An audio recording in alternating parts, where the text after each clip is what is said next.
Today's game, Miami against Eastern Michigan. The Mid-American Conference title and the Cow Bowl are among the prizes.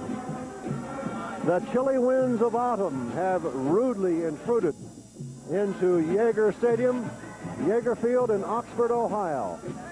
Temperature about 30 degrees. Hi, everyone. This is Dave Dials, and this is a big football game today. Right now, the final Saturday of the season, 6 of the 9 schools in the Mid-American Conference have a chance to share the football championship, and 3 of them have a shot at the California Bowl. Miami, Kent State, and Bowling Green are the pretenders and the contenders, each with a 5-2 conference record. So today's game's a big one. And you know, coaches tell us this every year, Denny's, right? They say, yeah, it's going to be a great race, and everybody has a shot at it. You're a great writer. What about the scenario? 6 different teams with an outside shot at a co-championship. Tim Rose said at the beginning of the season, Denny, don't be surprised if there are 4 or 5 teams at the end of the year that have a shot at the championship. That's exactly what we have today. We never believed coaches. Now we'll know better. I think this is right out of Hollywood. And one of the things that's out of Hollywood is Cinevid and NSP. You know, we want to do something different. And a lot of schools and a lot of television productions say that we're going to bring you a college reporter. Well, they bring you a college-age reporter, maybe. But we bring you a young man who's still in college. His name is Rick Earl. I bet you he gets great grades in geography because his dad is head of the geography department. And Rick's 21. He's a senior in mass communications here. You cannot lie to me now, right? You wouldn't lie to me, would you? No, I won't. No. You promise? Yes. You have a red tie on. Are you going to root for Miami today as our sideline reporter? Well, deep down, I tell you, Dave, I'll have to root for Miami, but I'll try to be as objective as possible down there on the sidelines throughout the game. A lot of stories unfolding today. Right. What are you going to be doing for us down there? We're going to be covering, hopefully, the records that George Sworn may set, Andy Schillinger, Gary Gussman. Hopefully, we'll bring you that. Okay, and maybe one of our cameras can check out Weeb Eubank, who's going to be in the stands today. Our pregame activity continues from Yeager Field at Oxford, Ohio. After this word from our sponsor. The band is playing. Eastern Michigan and Miami in their respective locker rooms getting ready for this Mid-American Conference tussle, and we're getting ready to interview the commissioner of the Mid-American Conference. We've had a great season of football. This is kind of the upset network. But, you know, we got some problems today. Everybody is confused about what it takes to get to the California Bowl. A camel, you know, is a horse that was built by a committee. That's why conferences have commissioners. You're the major domo. You have to explain this. Dave, we got a horse with 3 camels today. Bowling Green, Kent, and Miami. Very quickly, obviously, of the 3 teams, if one wins, the other 2 loses, that team's on the way to the Cow Bowl. Without going into the tiebreaker process, if all 3 win, Miami goes to the Cow Bowl. If all 3 lose, we could have a 5- or 6-way tie, but Kent goes. On the 2 out of 3 situation, if Miami and Kent win, Kent goes. If Kent and Bowling Green win, Bowling Green goes. If Miami and Bowling Green win, Miami goes. And if that doesn't confuse you, I tell you, I told the people out at Cow Bowl on December 13th at 2:30 Pacific time, we'll have somebody lined up on the field. I'm not sure what the color of the uniform will be or what their mascot will be. We're going to have a team out there to play the PCA champion. Who that team may be, we'll know tonight about 7:30. It's been a great race, really, Jim. It's been great for us. We're delighted with the coverage we've had and the exciting games we've had. We just need one more today. Well, you know, Dave, we've always had close games in this conference, but I think the TV has lent that to that because our TV games have been exceptional. They've gone right down to the wire. And Eastern Michigan is a very dangerous football team, and I look for this one today to go right down to the wire again. Eastern Michigan is going to have a winning season no matter what. We go now to the national anthem.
Miami and Eastern Michigan just a moment away from kickoff. We'll return to Yeager Field after this timeout from a national sponsor in the NCAA. Along with Denny Schreiner, this is Dave Dials. You know, Eastern Michigan has lost 4 football games this year, but just by a total of 30 points. Beat Central Michigan first time in 9 years, beat Akron for the first time in 8 years, beat Ball State for only the second time in a dozen years, beat Western Michigan for the second time in 11 years. Eastern is going to have its first winning season in a decade, and Denny Schreiner, the coach, Jim Harkman, told me something really profound yesterday. He said, this is a game where we can kill a snake, where we have to prove that we can beat a good team on the road. I think Jim feels, and his team feels at this point, too, Dave, that they are ready to step out in the Mid-American Conference and beat one of the class teams in the conference at their own stadium. They have a great quarterback. Ron Adams, listed number 7 in the nation at this point, and efficiency. He's not the most mobile of quarterbacks, but he will throw the short pass extremely well. Not many interceptions. He'll keep him in the game all day long. Jim Harkman said, you know, he's a downriver kid. Downriver Detroit. He said he's a tough kid. He said sometimes he's a little too tough and tries to do things. Not long ago, Denny Schreiner had an opportunity to visit with the Eastern Michigan coach, Jim Harkman. Here's how that interview went. Jim, in years past, when people played Eastern Michigan, they thought of it as a W, a win, a sure win. But your bunch, I think, has other ideas here this afternoon. Well, I think we're a proven football team now, and those days are over, and we're looking forward to a championship game today, and it's a great honor to be in a championship game. Everybody's talked about Miami, Bowling Green, and Kent State as having a shot to be a co-champion. But if Eastern Michigan upsets the Redskins down here, you guys will have a shot. Well, you said upset. We're just coming here to play, and we believe we can win the football game. And in this conference, I don't think there are upsets. I think a lot of media people like them to be that, but I don't think there are upsets in our conference. Everybody's pretty equal, and we're very anxious to play, and we'll take a little piece of that title. That'd be just fine. Jim Harkman, who was out of Grand Valley State and has now come to Eastern Michigan, and there you see the Redskin mascot, and the Indian, of course, will lead the charge as the Redskin players come out onto the field. This is a fine Miami team that expects to win all the time, and Eastern Michigan could do something today it has never done. It could beat Miami, and Eastern has never done that. They've never beat them, David. 0 for 6. They have never scored a point against the Redskins in Oxford. They've been shut out 3 straight times, so the Hurons have something to prove here today. Let's talk about the Miami team. This could be a day of some records, Denny Schreiner. Andy Schillinger. Let's talk about Gary Gussman, the kicker, first, because there are those who think this game is going to hinge on the foot. Yep, let's start with the foot. If he kicks the first extra point good today, he will tie the MAC record 77 straight. It's been a long time since he missed one, his freshman year. And a guy who he doesn't look like he's a great receiver. He isn't the fastest guy in the world. He gets loose and he catches the ball. Andy Schillinger leads the nation in touchdown receptions with an even dozen. The next in line with only 9. He's a Fred Biletnikoff type receiver. Not great speed, but he gets to the end zone. And the guy that everybody watches and tries to stop, Western Michigan, in one of our televised games, did an excellent job on George Swarn. George Swarn with 161 yards today. Rushing could become the MAC's all-time leading rusher. And you got to say, he's the class of the Mid-American Conference in the backfield. And if he gets 30 yards today, he becomes the first Miami player in history to rush for 1,000 yards in 3 consecutive seasons. And here come the Redskins.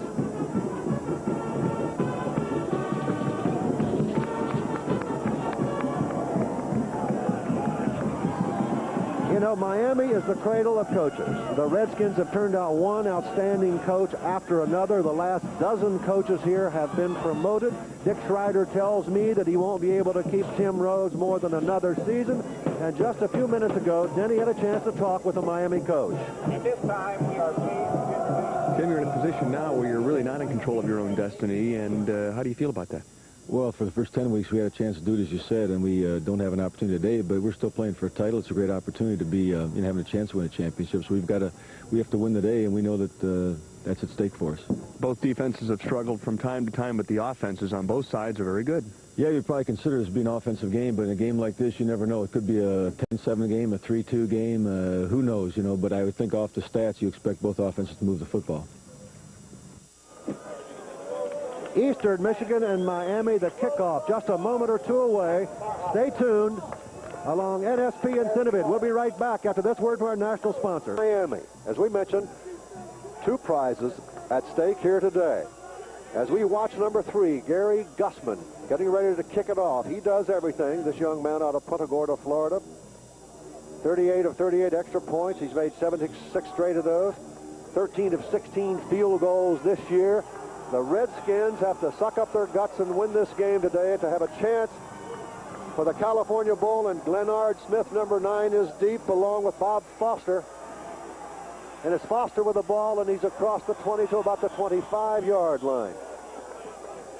Decent field position for Eastern Michigan. There you get a chance to take a look at the backs and the receivers of Eastern Michigan. Ron Adams, the quarterback, and he is a very good one, ranked number 1 in the conference in passing efficiency. There's the offensive line, and they are very solid as well. A veteran group who have done an excellent job of protecting Adams all season long. All right, Bessling, number 7's a split end. Went, number 82, the tight ends. Marcus Matthews, Ron Adams, Gary Patton, and Steve Palmatier. That's Adams, number 10, a junior out of Taylor. He gives to Gary Patton, 34, and he is knocked out of bounds at about the 27 or 28-yard line by Dave Brown, the outside linebacker. Senior out of Dayton. There you see the Miami defensive line, Marlatt, O'Day, and Bozard. Bozard, a sophomore out of Birmingham, Sion. Slankard, Kahn, Anderson, and Brown. And Anderson has 43 solo tackles. And there you see the defensive backs. Todd Snyder there with 50 solo tackles. You know he'd be good. He's out of London, Ohio. That town produces good defensive backs. Dick LeBeau came out of there. 2nd and 6. Patton with the ball again, and he swarmed under. He doesn't get anything that time, and Miami would appear to be fired up, Denny. A sprint draw selection that time, which is probably Gary Patton's favorite play. In other words, he gets the ball 4 or 5 yards deep, gets an opportunity to see the blocking, and then make a quick step one way or another. But the Redskins ready for number 34 as he approached the line of scrimmage that trip. So it's now 3rd and 7. So Denny, the official man with the yardage keeper, says he lost a yard on that. 14-19 to play, just underway. After the passes, Adams has a man. First down, Eastern up at the 44-yard line. That was Don Bessling, the junior out of Grafton, Ohio. Watch the underneath coverage, though. Ron Adams is the kind of quarterback, very patient. He's going to wait for things to clear out in the secondary. His favorite receiver, number 7, is wide open, and there's the first down. That's his 31st reception of the year for Bessling. He has 2 touchdown passes. Eastern Michigan, after a slumbering start there, getting on, it's Palmatier out of Marysville, Michigan, to carry up into Miami territory. Ball at the 49-yard line of Miami.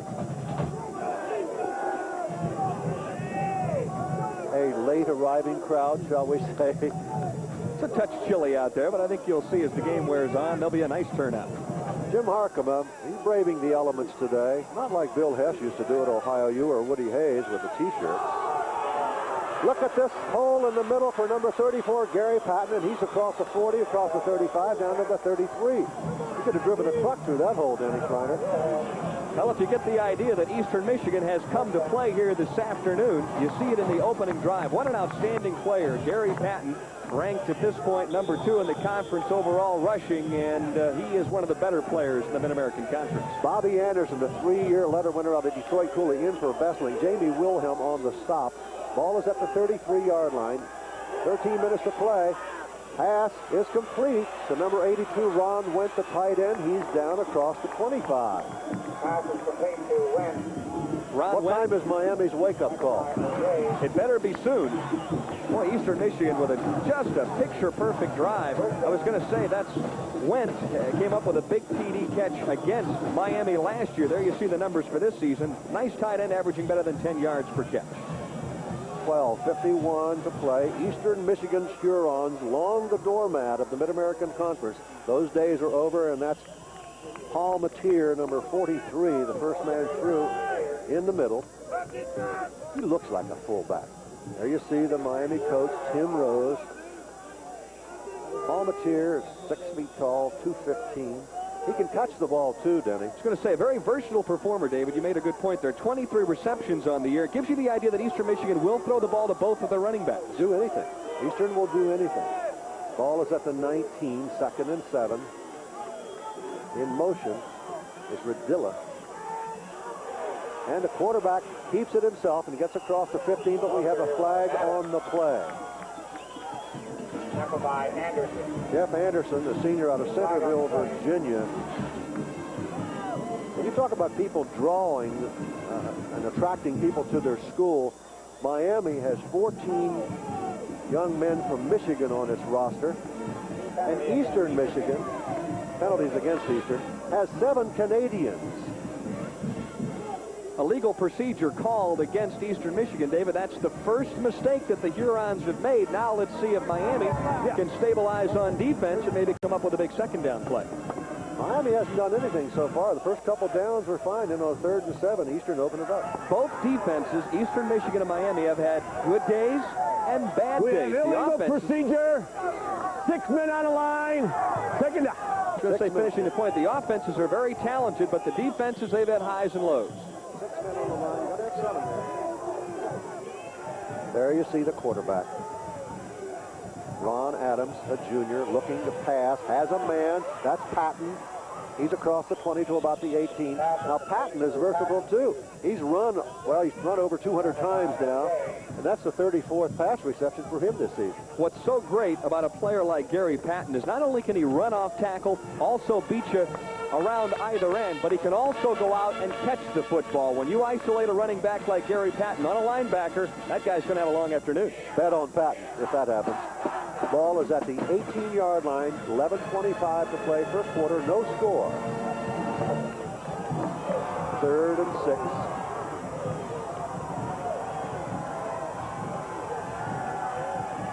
And in motion, but the ball goes to Patton. Gets a downfield block or two, and he gets to almost to the first down, but gets to about the 12 or 13-yard line. The spot is critical here.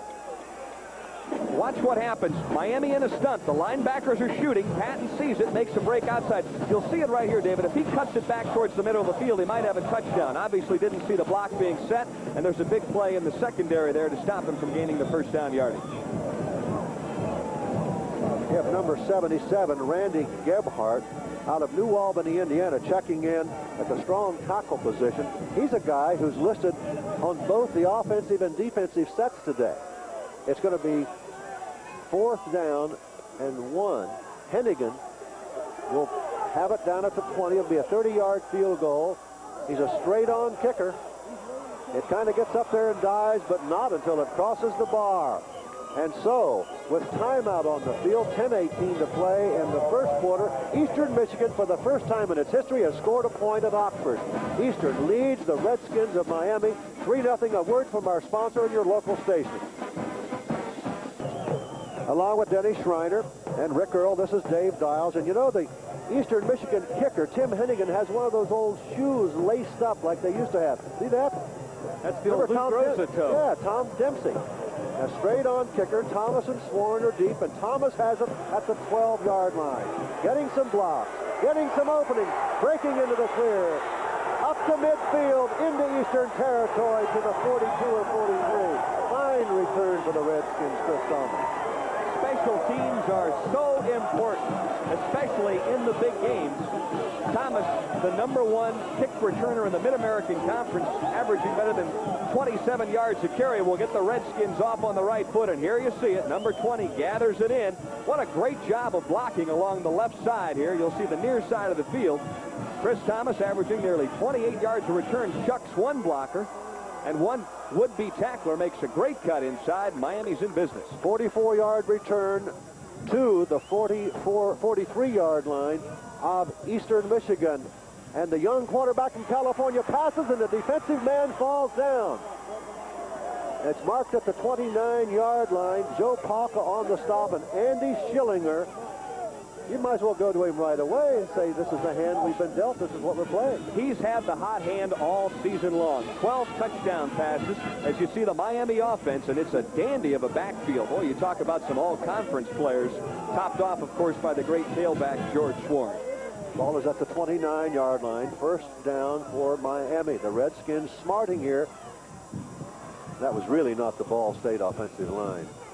We know what team we're covering. In motion is the fullback Tom Graham, and the handoff is to Sworn. Ball carrier was Sworn.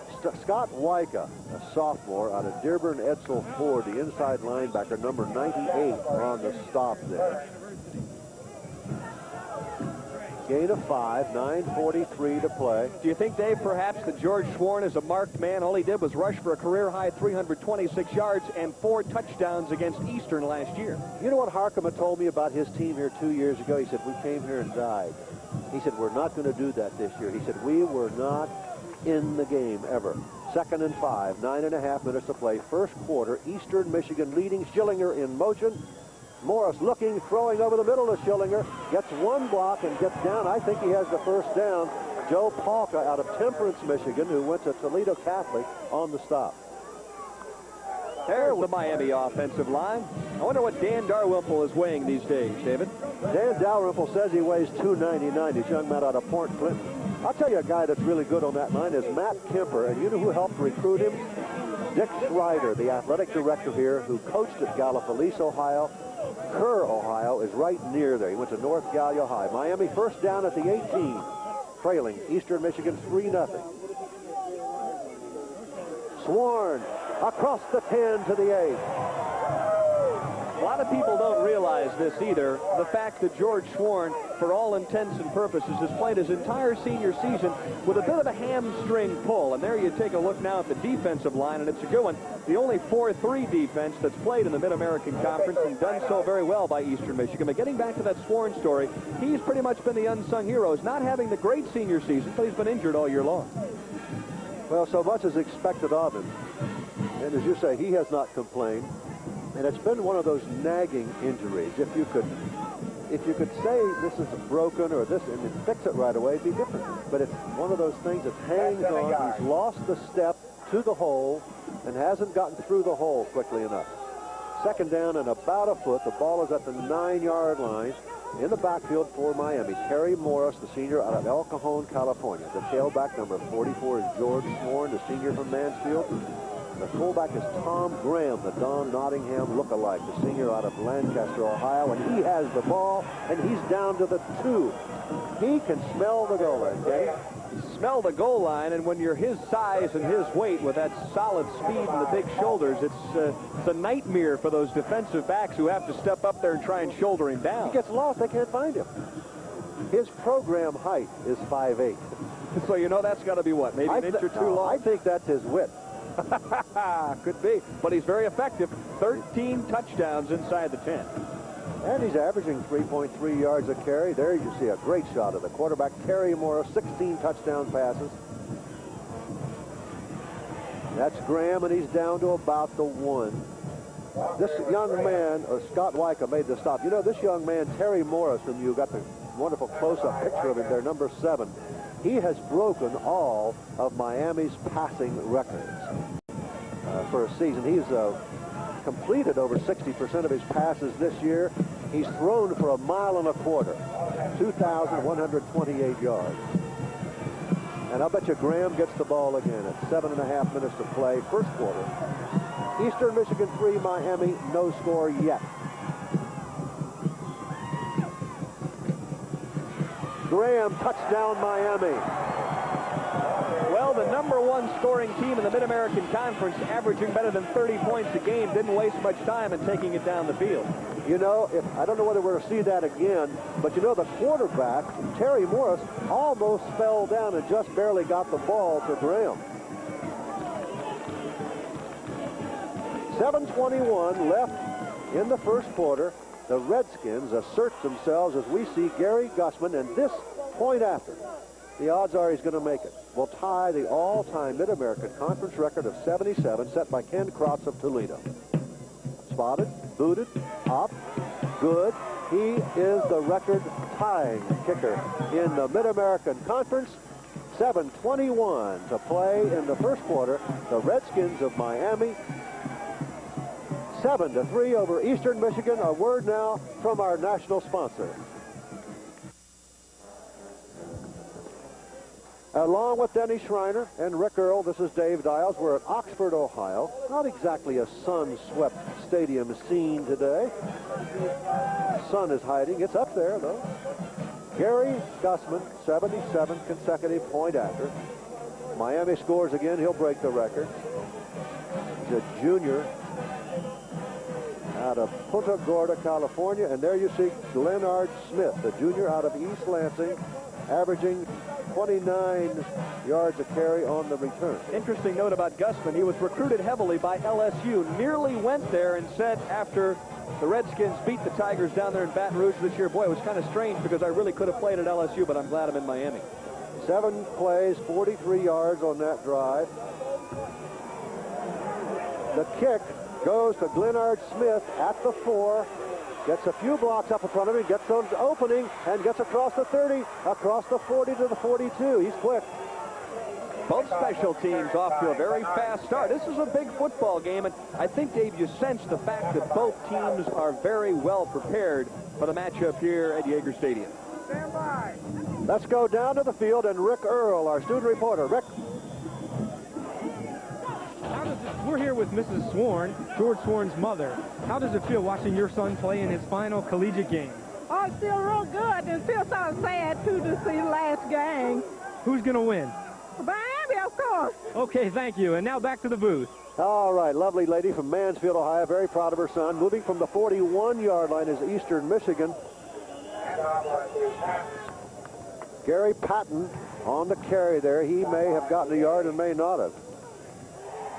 72, Mike O'Day, the senior out of Arlington, Virginia, making the stop. This is a guy who won 11 letters in high school.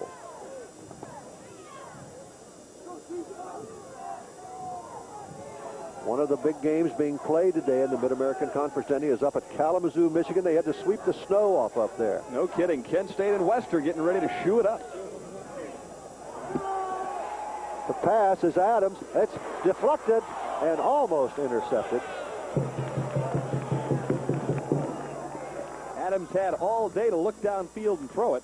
We have Kara Zufal, our Kent State reporter, live up at Kalamazoo, site of the Kent State Western game. Kara, what can you tell us? Go. Hello, David. It's an interesting situation up here in Kalamazoo, Michigan. There's a wave of brown and gold throughout the stands, and the fans are filing in to prepare for today's game against Kent State. David, I'll be getting back to you as quickly as possible with updates on today's game. Thank you very much, Kara. 3rd and 8 here at Oxford, Ohio. 6.5 minutes to play. The pass is to Gary Patton. Goes to Paul Mateer. As Van Patrick used to say, check that. Well, when you have two talented backs like Eastern Michigan does, you really have to keep your eyeballs peeled on both of them. Boy, just a beautiful screenplay set up that time for Paul Mateer, as Dave and I alluded to just a couple of minutes ago. He's an outstanding receiver, and when you can catch it and run it, makes you the double threat. 1st and 10, Eastern, back into Miami territory. This quarterback, Ron Adams, a gritty performer. He's not helpless when it comes to running the ball. He's carried it 71 times, not all by his own choice, of course. Like very rarely, but he will put his shoulder down.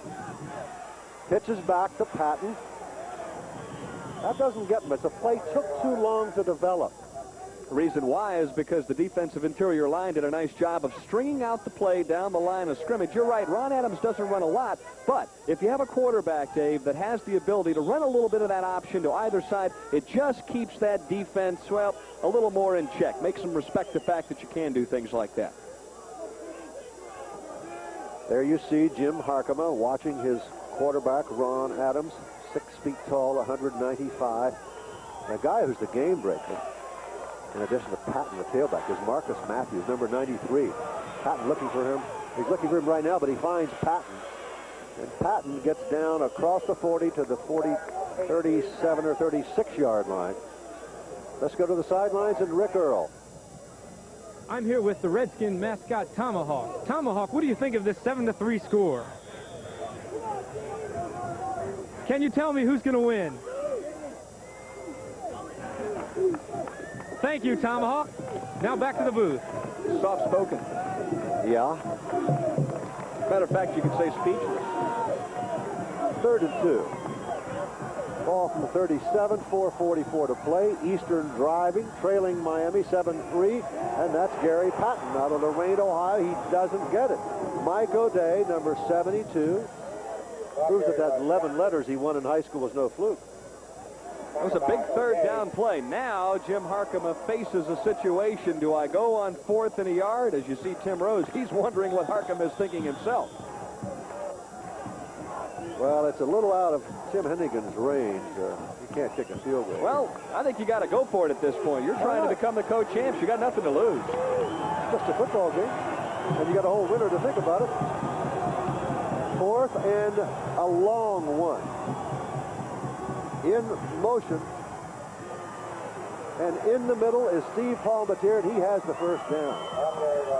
Palmatier with a beautiful job that time, just feeling his way along the line of scrimmage. Knew he only needed a yard and just picked this little spot, and obviously the offensive line did a nice job of opening up a hole. Miami wasn't deked out. Jimmy Johnson was in motion, the sophomore out of Detroit Northern, but it didn't mean a thing. Miami just bunched up, and Eastern out-muscled them on the line. Johnson also used as a lead blocker, too.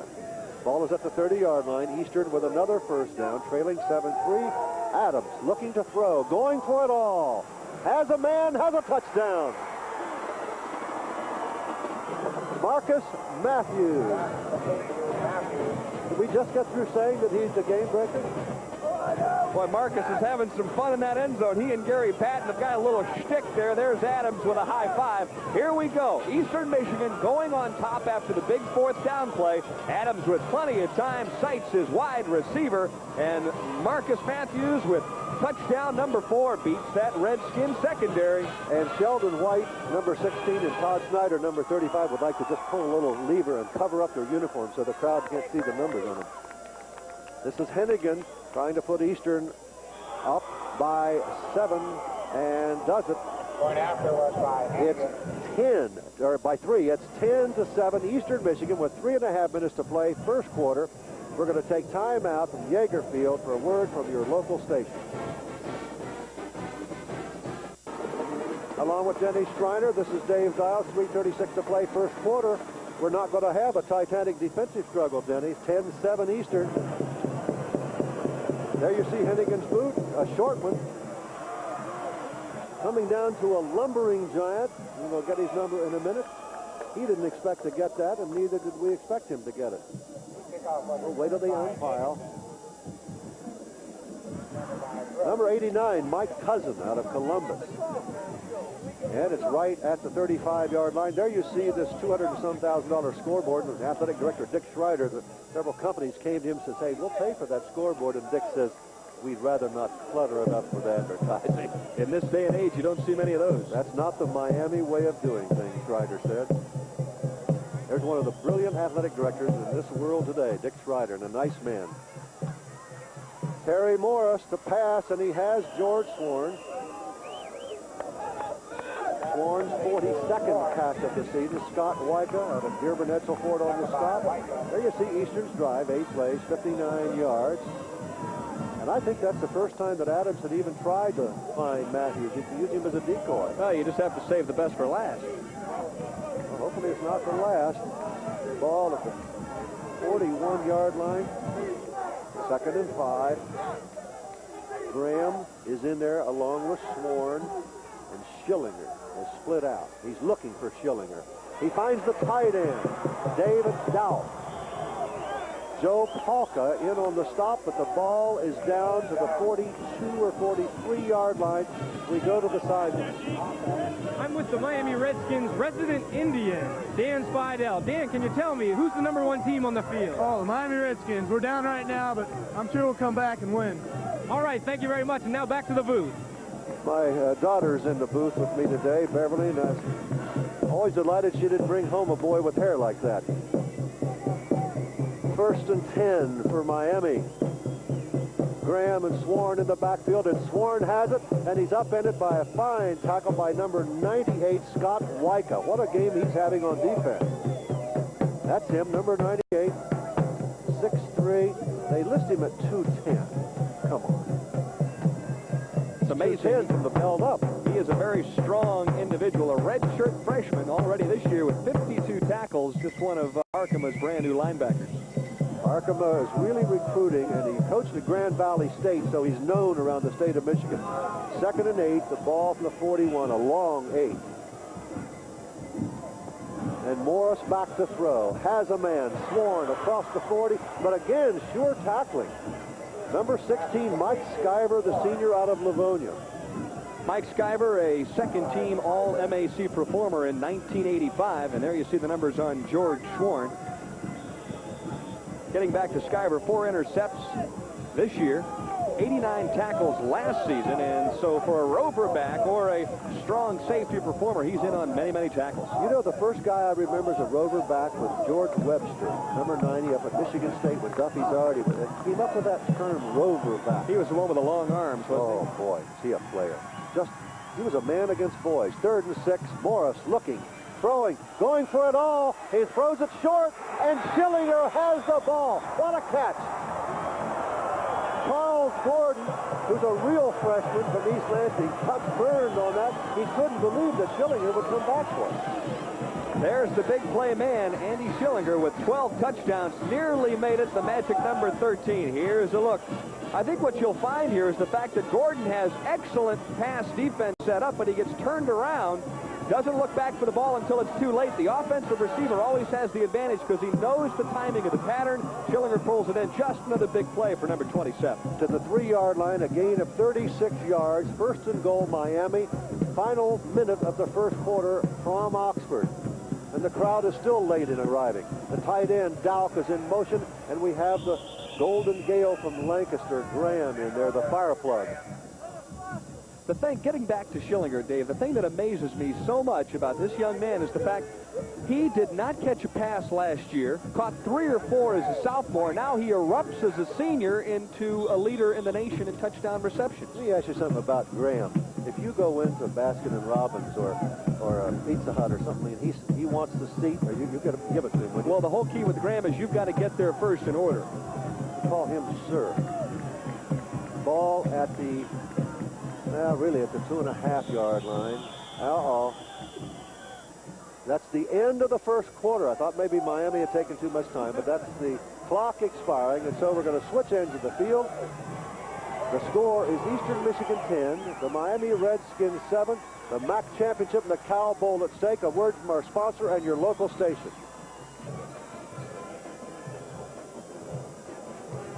Along with Denny Schreiner, this is Dave Dials. Eastern Michigan 10, Miami 7, but Miami driving from the 2.5. Could be one of those games, Dave, where the team that has the ball in the final 2 minutes is going to win. Kind of like those old Kansas City Chief Oakland Raiders ball games. Well, it's like one of the old Detroit Tiger players. He was doing everything and listening to it. Finally, I said to Jim Campbell, whose advice does he take? And Jim said, the last guy he talks to. Pass. Man's open. Touchdown, Redskins. Morris, I think it was Dowk, wasn't it? Dave Dowk. He beat Tom Menard. Dowk, a big guy from Bloomfield Hills, Lasser High School. No, it's Mike Cousin. Everybody's looking for Graham, the fullback, but Terry Morris mixes things up, throws to the corner of the end zone. That's Mike Cousins. Catch by Cousins in the corner of the end zone, and Miami's back on top. Mike Cousins, who wasn't even figured to play today, number 89 out of Columbus, Ohio, and this is the extra point that not only would put Miami up by 4, but would give Gary Gussman the all-time Mid-American Conference point after record, and he owns it. 14:55 to play in the first half. We're going to take a commercial timeout here with a score of Miami 14, Eastern 10. A word from our sponsor and your local station. Stay with us. We have a good one on our hands.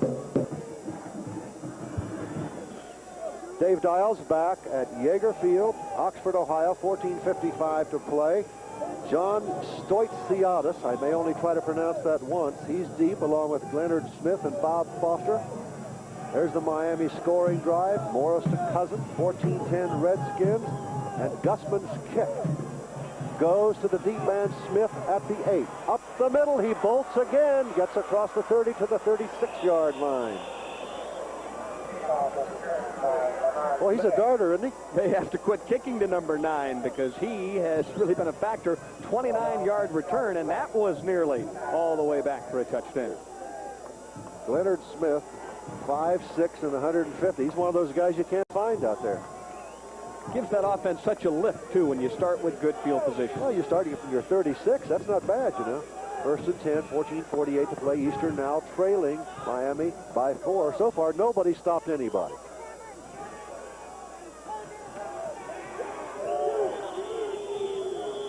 Steve Palmatier, Andy Marlatt out of Alexandria. Slow-mo of the last touchdown. You see the quarterback there, Terry Morris, just lost it. I think maybe that tight end and defensive back were battling a little bit there. A little pushing and shoving going on, but those 6'2", 240-pound tight ends normally end up on the long side of the stick. Adams, 2nd down and 7 from the 39. Eastern in the eye. And it's Jimmy Johnson, the sophomore, and he gets across to about the 50-yard line. He's in there substituting for Patton. Heading into the 86 season, Jim Harcum has said, between Johnson and Patton, I would like to get 1,500 yards. Now you're going to see Jimmy Johnson. He is not the second-string tailback. He is just number 2 in the depth chart because he's outstanding. Turns it upfield, averages nearly 4 yards a carry, has 3 TDs. It's nice when Patton has to rest that you've got a Johnson. Well, they're going to get 1,500 yards because Patton went in today with 1,016 and Johnson went in with 303. First and 10 from midfield. Oh, there's Johnson, the sophomore out of Detroit Northern. And the crowd is booing there. That's number 66, Andrew Marlott on the stop, and you're looking at number 48 there. That's David Slankard. Young man who comes from Stone Mountain, Georgia, went to high school at Fairfield, Ohio. Slankard makes the stop, but watch what number 66, the big defensive tackle, does to that measly little small quarterback. Pow! Right at the line of scrimmage. He is going to get whistled for unsportsmanlike conduct because when he took down number 10, he just flat body wrestled him and landed on him. And those defensive tackles like to get a little rough at times with those QBs. I remember what a guy said one. Here we go. Let's listen to the Personal foul. Defense. First down. There you see the official, Art Massey, who signaled us there. Silver, Lieber, Seacrest, Mullendore, and Moran. Sounds like a marvelous law firm. Ball from the 33 and going for it all. And broken up and almost intercepted. Number 43, Troy White, took the ball out of the hands of Ron Wendt, and it was almost intercepted. The Miami Redskins lead the nation in turnover margin. One of the reasons why is because Troy White leads the Redskins with 6 interceptions. Here he has a chance. He'll tip it up in the air, and his buddy, the Apache back, number 35, Todd Snyder, tries to one-hand it but can't come up with a play. And we have an injured player on the field. It's Bob Getz, the junior out of Grove City, and we're going to take a moment here to go down to the sidelines to Rick Earl. I'm here with 2 Miami Redskins fans who are dressed rather sharp today. Why are you dressed like this? Brian and myself are the 2 co-field commanders of the Miami University Marching Band. What do field commanders do? We conduct the band at halftime and pregame to keep one tempo going. Okay, there you have it. Now back to the booth. We're going to take time out here. 13.5 minutes to play in the first half. Miami leading 14-10. A word from our sponsor and your local station.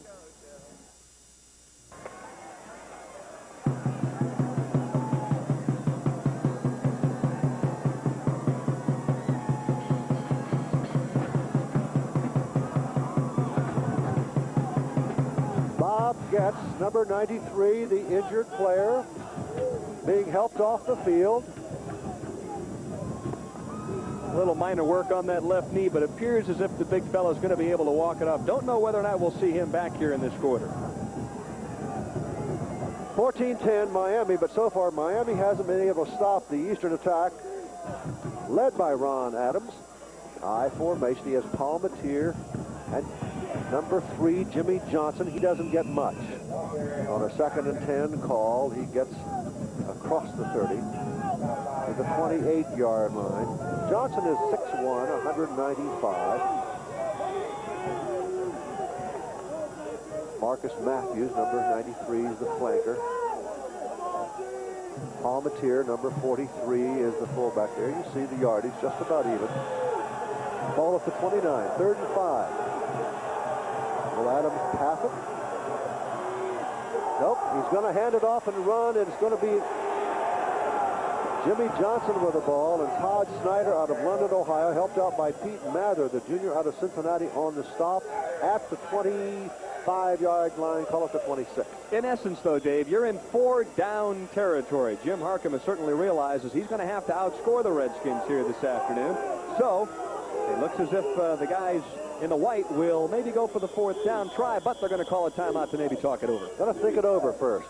It's going to be 4th and a short 2 to go with 12:27 to play. Miami 14-10. We're going to take a brief timeout here as Eastern contemplates its 4th down call. A word now from our sponsor. Yes, it's new. It's revolutionary. It's Rollin' Donkey, the innovative product with many great features made from high-impact resilient plastic with extendable handles and unbreakable nylon wheels. Each Rollin' Donkey comes complete with changeable, personally embroidered cover. With Rollin' Donkey's easy handling, traveling is made simple. Space-age Velcro closures assure easy access inside this handsome, streamlined carry unit. It's lightweight and compact. Rollin' Donkey's custom-designed slots hold your bowling balls snugly and securely. And the ample storage capability not only protects all your bowling accessories, but makes them easily available when you need them. For more information, write Rolling Donkey or send $44.95 plus $505 for shipping and handling. Or call Rolling Donkey, 1-800-541-0900. 12:27 to play, first half. The battle for the MAC championship and the trip to the California Bowl. We have Tim Hennigan in to kick it. He's a freshman out of Warren. He went to Bishop Gallagher High School from the 33. It'll be a 43-yard field goal attempt. Straight on kicker. He has enough foot. The field goal attempt is good, and Eastern Michigan puts 3 more on the board and draws to within 1. Miami 14, Eastern Michigan 13. I think it's great to see the old straight-on place kickers, don't you, Mr. Dials? Oh, but there was an article the other day. I think there's only 3 or 4 left in the nation. That's all. They're almost extinct. Maybe in the Western world. Very possibly. Well, I remember years ago when they had the regular shoe, and then they went to the special shoe with a blunt toe. You don't see those much anymore. That'll change your foot size, won't it? Tough to go to the dance with that on. Let's say you don't do much ballet work with those on, probably, huh? My daughter took me to an exciting place here last night, boy. I'm not saying it was rough, but we broke a bottle and backed in. They thought we were leaving. Did you dance, or you did on the way out, probably? There. I got right out there. We were voted the couple most likely to return for more lessons. 14-13, Miami leading Eastern, 12-18 to play. That is a personal best field goal for Tim Hennigan. I wonder what's going on in Kalamazoo right now, David. 1 o'clock up straight, Kent State and Western about ready to kick it off. They're kicking it off right now.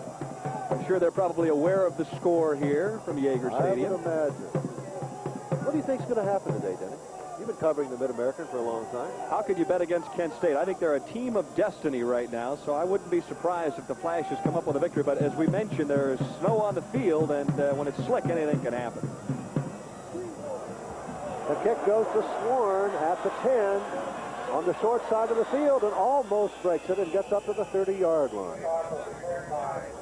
George Sworn, a very versatile performer, just sort of picked his way up the sideline with a nice return, and both ball clubs have done an exceptional job of setting their offenses up in good, solid field position to begin first down and 10.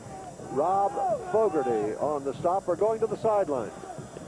Hi, I'm here with Jeff McCoy, who's all feathered out. What are these feathers all about, Jeff? Well, we're the Eastern Michigan Hurons, and these are represent the Huron Indians. All right, now back to the booth. Go Eastern! Terry Morris, the quarterback, moving from the 30-yard line. His team sitting on a 1-point lead and really not sitting on it. Sworn has it at the 31, across the 35 to about the 37-yard line. Joe Palka was the first man there, but Sworn drew a crowd. The elusive George Schwarn, number 44. Don't think he'll end up with that MAC rushing record because he needs 161 yards today to break Jerome Purcell's all-time record. But he will do a lot of other things. That's his second reception on the afternoon, his 110th as a player here at Miami. J.C. Terry Morris, his career yards passing, 3,682. That's a Miami record. 2nd and 4, ball from the 36-yard line. Morris hands off to Schwarn this time, looking for some daylight. Finds not much of it. Doesn't quite get to the 40, I don't think. You can see that big number 44 just doesn't quite have the acceleration that he had a year ago. We've mentioned the hamstring pull. It's been with him all season long. Mike Skyver with another nice stop in the secondary for Eastern Michigan. What a quality performer number 16 is for the guys in the white and the green. Senior out of Livonia, Michigan. You know, you talk about where you get your athletes. Eastern Michigan has 17 youngsters from Detroit City schools. Play some good football there. Bo Schembechler gets a lot of them out of there. 3rd and 1 for Miami, and when in doubt, give it to Schwarn. He has the first down and more. Well, the odds are with you if you hand the ball off to number 44. In his career, averaging better than 4.7 yards every time he has carried the football. So when you need a yard, you just pitch it back to 44, and you start marching down the field. Miami trying for a Mid-American Conference title share. Miami has won or shared a dozen Mid-American Conference titles. Needless to say, more than anybody else. Ball at the 46. Morris all the way at quarterback. In motion is Schillinger. Number 27, he is a dandy. And he's looking the other way, though, and he passes to Dave Douth, the senior tight end, number 90. His 20th reception of the year, and again, your boy Skyver on the stop. Douth, sort of a journeyman-type player as a tight end, does an excellent job of blocking on the run, but once in a while, he'll sneak out into the flats, run a pattern of his own, has great hands, and it's nice to have that safety valve, as Jim Harcum is saying. Geez, we got everybody guarded, but number 90 gets loose. Well, he's really a tackle. You know, he's 6'3" and 245, and he's posing as a tight end. 2nd and 3. That gives you great leverage when it's only 2nd and 3. Schillinger in motion again. And the pitches to Schwarn, looking for a block, gets one, gets two, gets across the 40 to the 38-yard line, where Tom Menard, the junior out of Union Lake, who went to Walled Lake Central, the free safety, made the stop, but it's a first down Miami. There's one key to making a great running back effective, game in and game out. That is the lead block of the fullback. Number 33, Tom Graham, who has 14 touchdowns already to his credit this year, also is an excellent blocker, and he is the man who leads the way for George Schwarn. Wait till Graham grows up. Or out. 1st and 10, Redskins. Morris looking, has a man, and throws behind his wingback. That's Schillinger. The official says no catch. George Schwarn just went over 1,000 yards. 3rd time in a row that he's gone over 1,000. The first Miami back to do that. That's saying something because Miami has a lot of great backs. Let's take a look here at the great hands of number 27. Did he or didn't he? They'll slow it down on the truck. There's the ball. Is it on the ground?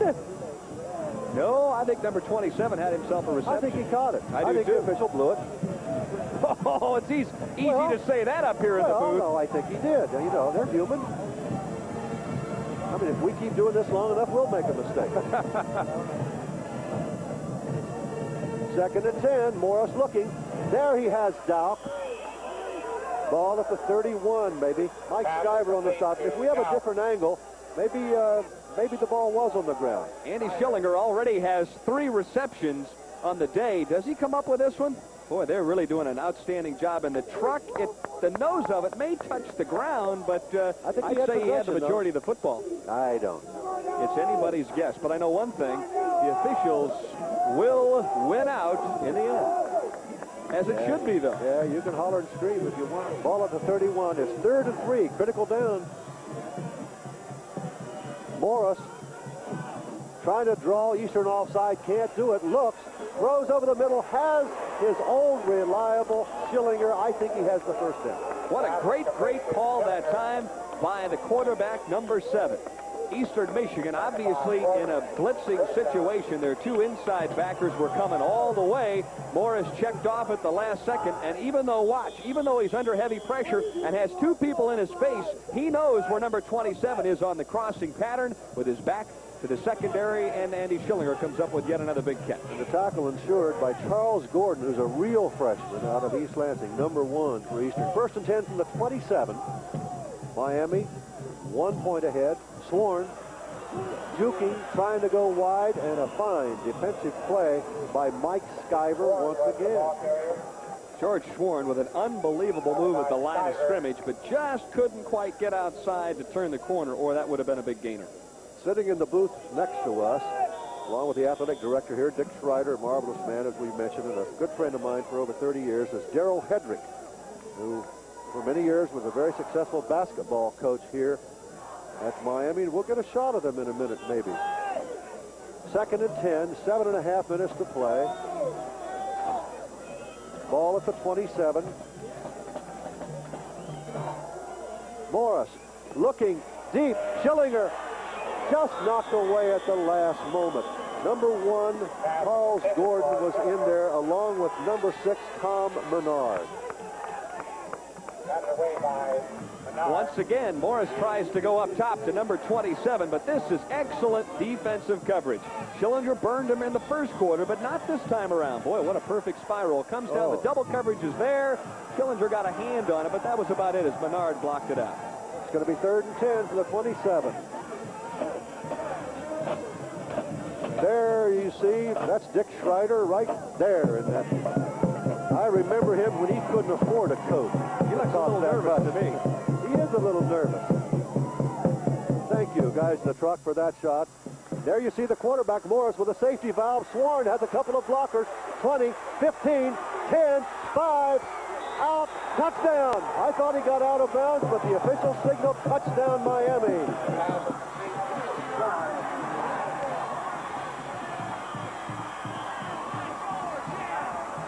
Pretty good execution when you had a safety valve that goes for touchdown, but we have a flag way back here at the 39-yard line. We have a personal foul, roughing the passer. The foul is against Eastern. The touchdown is good. Miami leads Eastern 20-13. Watch what the great player does here. He sees he's out in the open. Nobody picks him up. Watch him start waving that right arm. Hey, Terry, I'm over here. I'm in the flat. Get the ball to me. He does. Now check out number 33. What did I tell you about Tom Graham's blocking? You're going to see him come into the picture here and chop down the cornerback. There he is, number 1. And here's the diving touchdown, George Sworn. Looks like Sworn might have slipped out of bounds there, but I wouldn't want to be the one to say that. Especially to him. 20-13. And the young man, Gary Gussman, the MAC record holder, boots it through to make it 21-13 Redskins. On a hazy day, an autumn afternoon at Oxford, Ohio. The Redskins trying to get west to California, leading 21-13. A word from your local stations. Guarantee. 13 weeks, $29.50. Phone 800-453.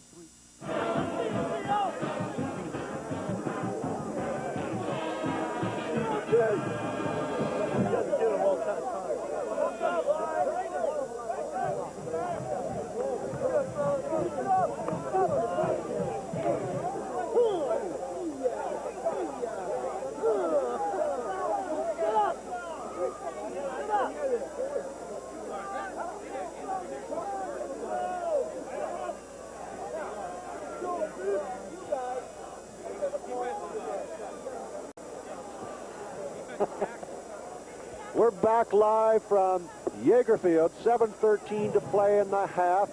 Miami 21-13 over Eastern Michigan. Denny, a barn burner. Nobody stops anybody here. I know one thing. If you decided to pay to get in here this afternoon, you've already seen enough thrills and spills in the first quarter and a half. We want to inform the stations along our Cinevid NSP network that our national commercial spot will be the next one we will do, followed by a local spot, and once in a while, once in a great while, we foul out. I just wonder With all the action, I just wonder if our producer, Vic Gonzalez, and our director, Lou Volpicelli, haven't already jumped out of the truck downstairs. There's got to be some sparks flying down there. 21-13 Miami. Gussman kicks it.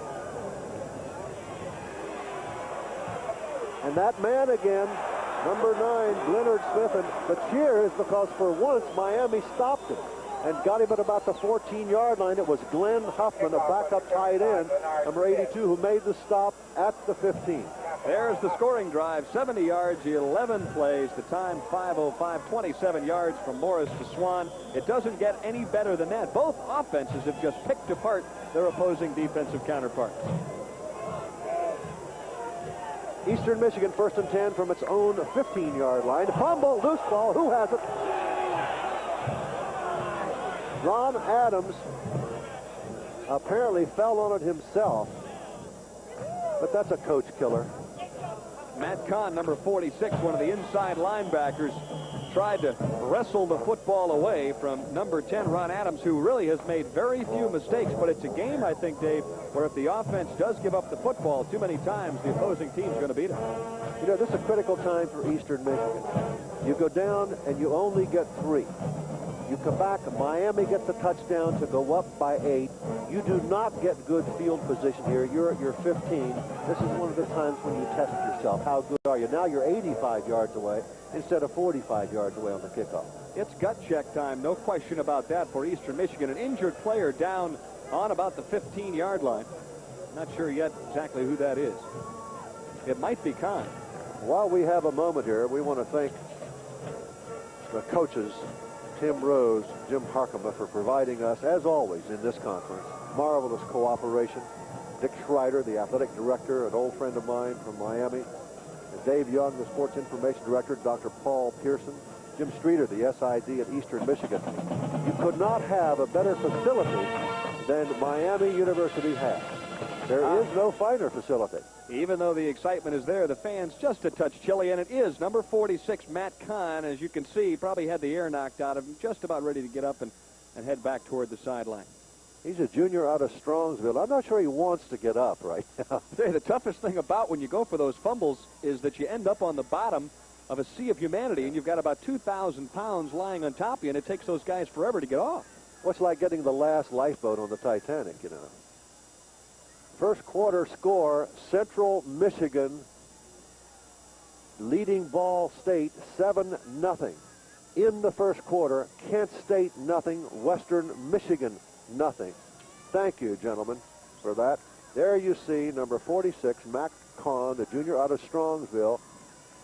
Let's go to Kara Zufall at Kalamazoo. Kara. Go. I don't know what the weather situation is like down in Miami, but it's a fine day for football here in Kalamazoo. We are under cloudy skies, and the weather service is 37 degrees out. It's brisk and it's cold, but that's not stopping these players one bit. Right now, the Broncos are on their own 28-yard line. David, back to you. All right, Kara, thank you very much. From the 14-yard line, Gary Patton, Pete Mather on the stop. Third down and still 10. Well, what are you seeing here? Well, I think now you have to be very, very careful indeed. There's Tim Rose. Obviously, he realizes if his ball club could come up with a turnover, and they're very good at it, that he may kind of slam the door in the first half here on Eastern Michigan. So I think you may have to get a little more conservative on the offensive play calling side if you're Eastern Michigan. Well, the Miami defense, Slankard, Marlatt, O'Day, Bozart, Brown, and Kahn and Anderson, but Mather's in there now in place of Kahn, and you see the reverse to 93, Marcus Matthews. He's up across the 20 and gets close to the first down, and we see a flag, and we may have a face mask. That was the flanker around. We mentioned Marcus Matthews earlier. He caught a touchdown pass. He's a senior out of Cooley. He can carry the ball. He only's carried it 13 times all season, but he's averaged 12 yards a carry. Here we'll have the officials call. Face mask. And that's a big break for Eastern Michigan. Right. That's not what you would call a conservative call, though, huh, Dave? Well, but you know, Miami's looking pass, so what are you going to do? You're either going to put a draw or a trap or a reverse, and he went for the flanker around. The Hurons set up this play absolutely beautifully. Watch the convoy of blockers. There's the fake inside on the ISO. Now you're going to see Matthews, and he's got plenty of people in front of him. Watch the great second effort by the senior flanker to just get to that yard marker and dive across. Dave Brown finally got the stop and also the flag. Ball at the 40. Going for it all and trying to find Matthews again, and Miami intercepts Sheldon White. He's looking for a convoy. Patton makes the stop at the 25. And then White is tackled by one of his own men in exuberance. That's a big turnaround. The White brothers in that secondary now with a half dozen interceptions apiece. It doesn't get much better than that. Now here, uncharacteristically, you're going to see Ron Adams make a mistake. He's going to step up, and he's just throwing this baby up for grabs. He feels Matthews may come up with it, but it's overthrown. Number 16 runs it down, and I guess you could say it's almost like a punt, but Eastern Michigan had decent field position, and Sheldon White turns it back upfield. Patton makes the stop. In your mind, it's not like a punt. You knew you gave up the football. It's a turnover. Ball at the 25, 5:37 to play. Miami leading Eastern by 8. Miami trying to get to Fresno. Poorly thrown pass by Terry Morris. There you see number 16. That's Sheldon White, a senior out of Dayton, Ohio. Just to make sure nobody gets confused, Sheldon and Troy are not related, but both their last names are White. And they're brothers on this football team. They're playing like they're a family affair with a half a dozen interceptions apiece. That's outstanding. 21-13. Miami got gritty call passing on first down. 5.5 minutes to play. 2nd and 10. Redskins leading by 8. Swarm gets a couple, no more. You go down the list of people who have come through this great university here. You hit names like Hayes, Schembecker, Farsegian, Brown, Blake, Dietzel, Pont, Koza, Orange Parker, Crum, Mallory, Holcomb, Gilman, Alston, Eubank, and Weeb Eubank is here today. And you know something about him, Denny Schreiner? Weeb Eubank is the only man, thank you for that plug there, Miami. Weeb Eubank is the only man to coach champions in both leagues. 3rd and 8. Miami 21, Eastern 13. Morris out to Swarn in the flat. Eastern converging. Swarn will not get the first down. We have a flag. The back judge threw a flag there. What could it be besides? It's either a face mask or clipping. Scott, Wyka, and Brooks in on the stop. Here we'll get the signal. Clipping against Miami. Eastern will turn that down, won't they? Let's take a look along the left side of the line of scrimmage as Terry Morris looks right. I think he was trying to hit Schillinger over the middle, but wasn't there, so he throws it out on the flat to number 44, George Schwarn. Schwarn turns upfield. Great play here by Skyver, who forces the play further outside. If you can force that running back to the sideline, you obviously create some problems. Offense, decline. Eastern says we want the football. So in essence, Dave, the turnover really doesn't hurt the Hurons because they come up with a good defensive effort, and they should get decent field position out of this kick. Well, they should, because Doug Colasar, whose brother plays at Michigan, will be punting. Well, he only averages 35 yards, and he's also punting into a pretty stiff breeze of about 10 to 12 miles an hour. Doug Colasar, number 5, and that's 93, Marcus Matthews, who's deep. And the ball bounces and takes a Miami bounce down inside the 40 and is down by number 82, Glenn Huffman, at the 37-yard line. Miami 21, Eastern Michigan 13 with 4:29 to play in the first half. A word from our sponsor and your local stations.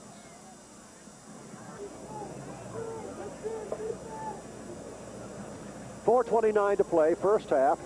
There you see it, Miami leading by 8. Let's go down to the field to our student reporter, Rick Earl, with a touching story. Thanks, Dave. I'm here with Miami senior split end Jack Arthur, who suffered a case of encephalitis about a month ago. Jack, what's your condition now? Right now, I'm back to healthy. I'm normal. And hopefully, if everything works out with the game and everything, I'll be able to play in California Bowl. All right, good luck, Jack. Now back to the booth. All right, that's a touching story. And we see Eastern Michigan Up across the 48 to about the 50-yard line. That's Foster carrying the ball. Total yards picture is pretty close there. 8-point lead for Miami, but both of these teams offensively have done an excellent job of moving the football. Bob Foster, number 22, in there at tailback. It's a third-string running back and a first down at midfield for the Hurons. 4 minutes, 5 seconds left to play. That's Foster once again. He's down to about the 45-yard line. Jim Harcum, obviously with a whole stable full of those stallions, running backs. He's into his 3 deeps, and Foster is doing an excellent job of moving the football inside the tackles. Boy, it would be nice for Eastern to take it down, maybe get a score here before halftime. Mather and Anderson in on the stop. 2nd and 4, 3:39 to play in the half. Miami 21, Eastern Michigan 13. Looking, finding Vessling from Grafton, Ohio, down to about the 35-yard line.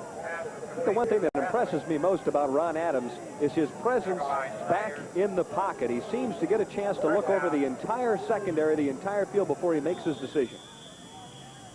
Ball at the 35. Let's go to Karazoo Fall at Kalamazoo for a report. David, we've got a very interesting situation up here in Kalamazoo. It looks like trouble for the Golden Flashes. Western Michigan just scored, and the score is 7-0, and there's 1:51 remaining in the first quarter. David, back to you. That's Karazoo Fall. Thank you, Kara, for that good report. Bob Foster, number 22 here. The tailback letting Patton rest and Johnson rest. Harcum has got some players. 21-13, Miami leading. Eastern needs a score here to reestablish itself. Of any kind, even a field goal. That's right. Ball at the 31-yard line, 2nd and 6. Adams fading, looking, going for it all, has a man in the middle. Well, there shouldn't, somebody's hollering for a flag, but there shouldn't be because the Eastern receiver ran up on the Miami defender that time. That was Bobby Anderson, number 87, who was the intended receiver. Sheldon White had the inside track that time on the post pattern. Here you'll see it. Trying to cut it up inside, and boy, that's just picture-perfect defensive play.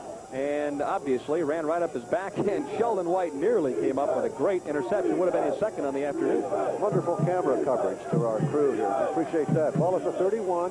Clock stopped on the incomplete pass. 2.5 minutes. 3rd and 6. Ron Adams getting the signal from the sideline. Spades in the pocket. Looks. Throws over the middle to number 43, Steve Palmatier, but he's hit and stopped immediately by Pete Mather and David Slankard. Anybody who's from Stone Mountain, Georgia, can stop it. I think it's a question of maybe going to the well once too often. The screenplay has worked twice for Eastern Michigan here in the first half. That time the Redskins had it smelled out. Ball is at the 31, so it's 4th and 6. 2 minutes to play first half.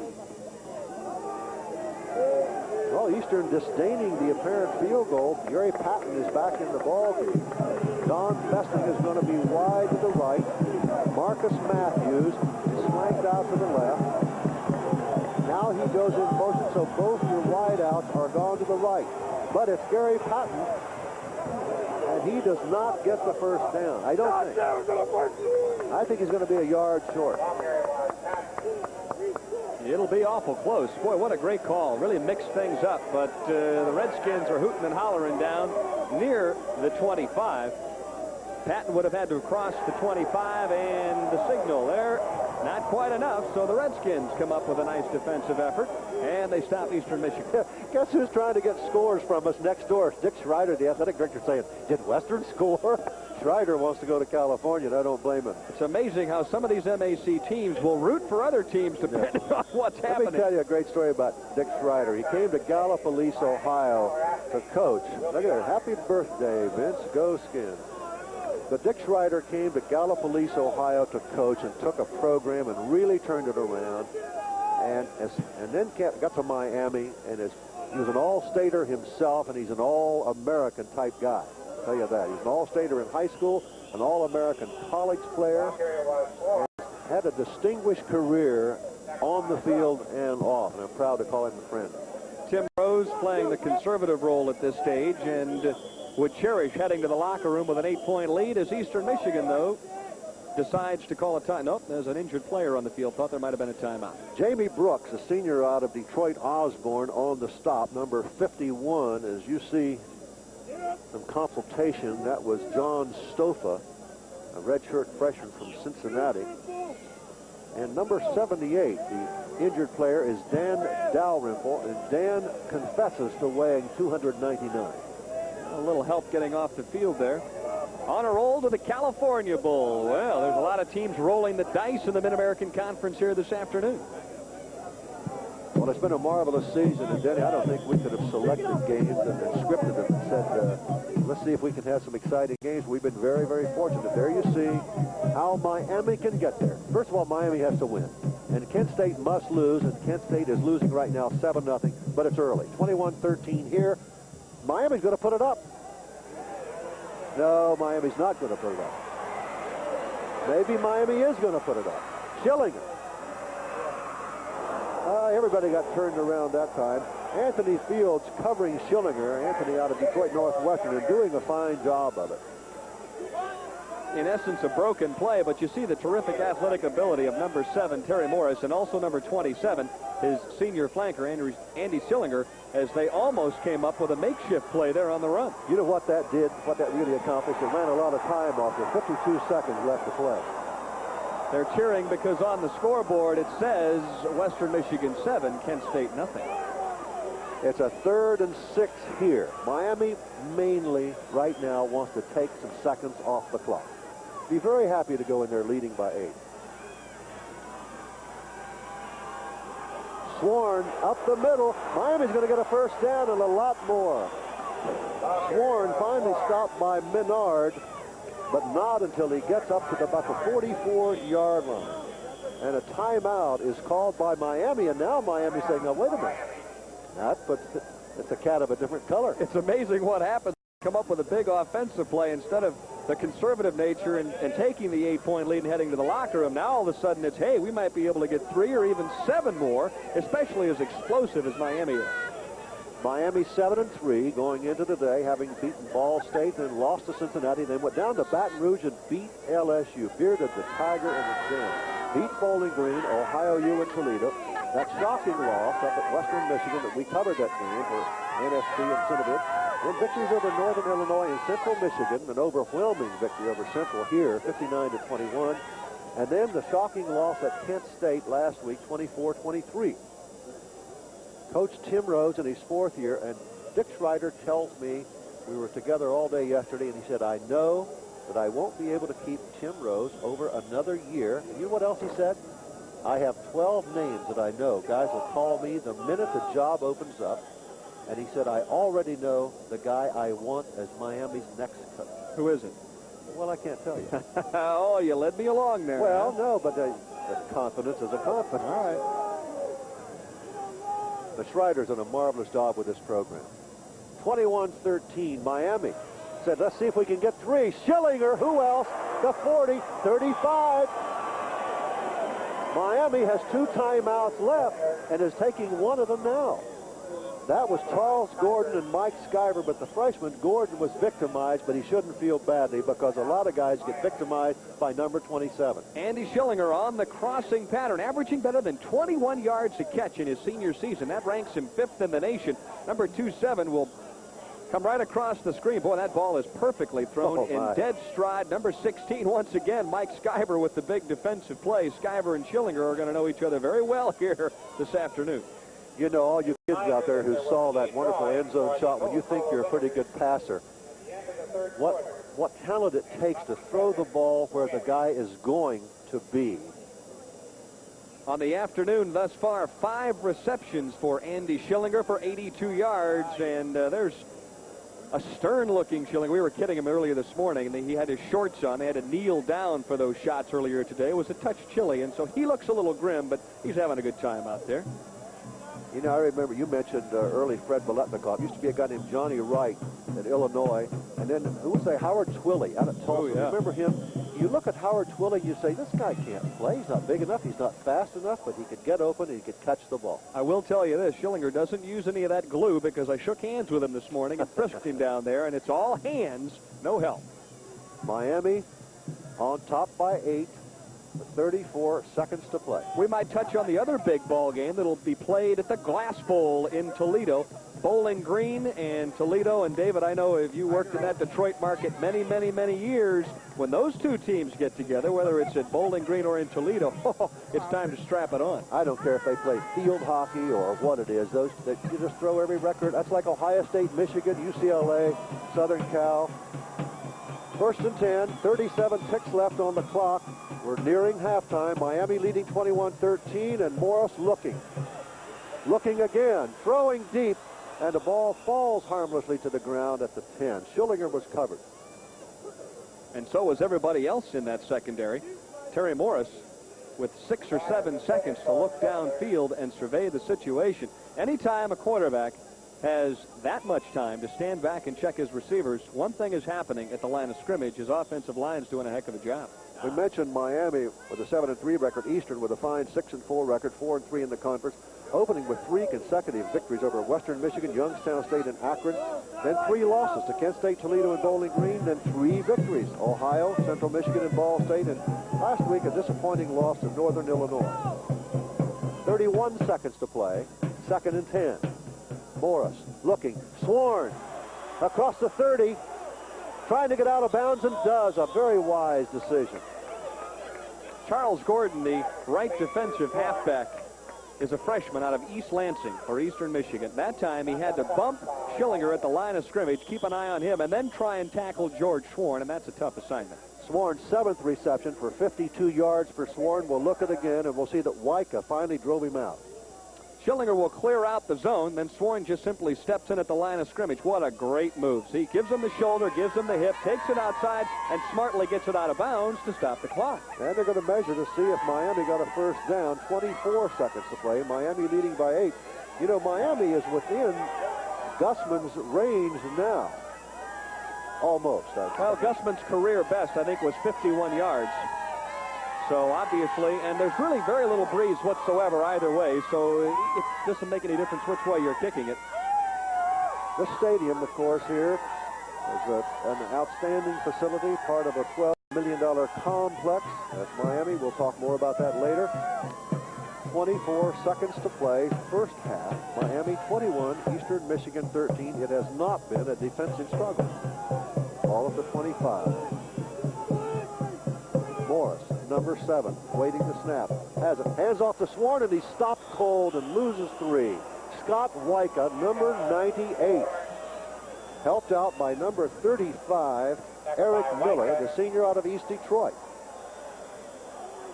And Miami will start it up quickly. 8 seconds, 7 seconds. He throws it to Schillinger, and he gets out of bounds at about the 24-yard line. That'll leave 5 seconds left and time for a field goal attempt. What a great job by the Redskins, Dave, to come up after the play that does not go, the quick draw, and line up quick enough to maybe get a quick out pattern to Schillinger, who pulls it in, gets out of bounds. Now Gussman will step in, and really you can't work the clock much better than the Redskins did that trip. That reminds me of Bobby Lane, the old Detroit Lions, the master of the 2-minute.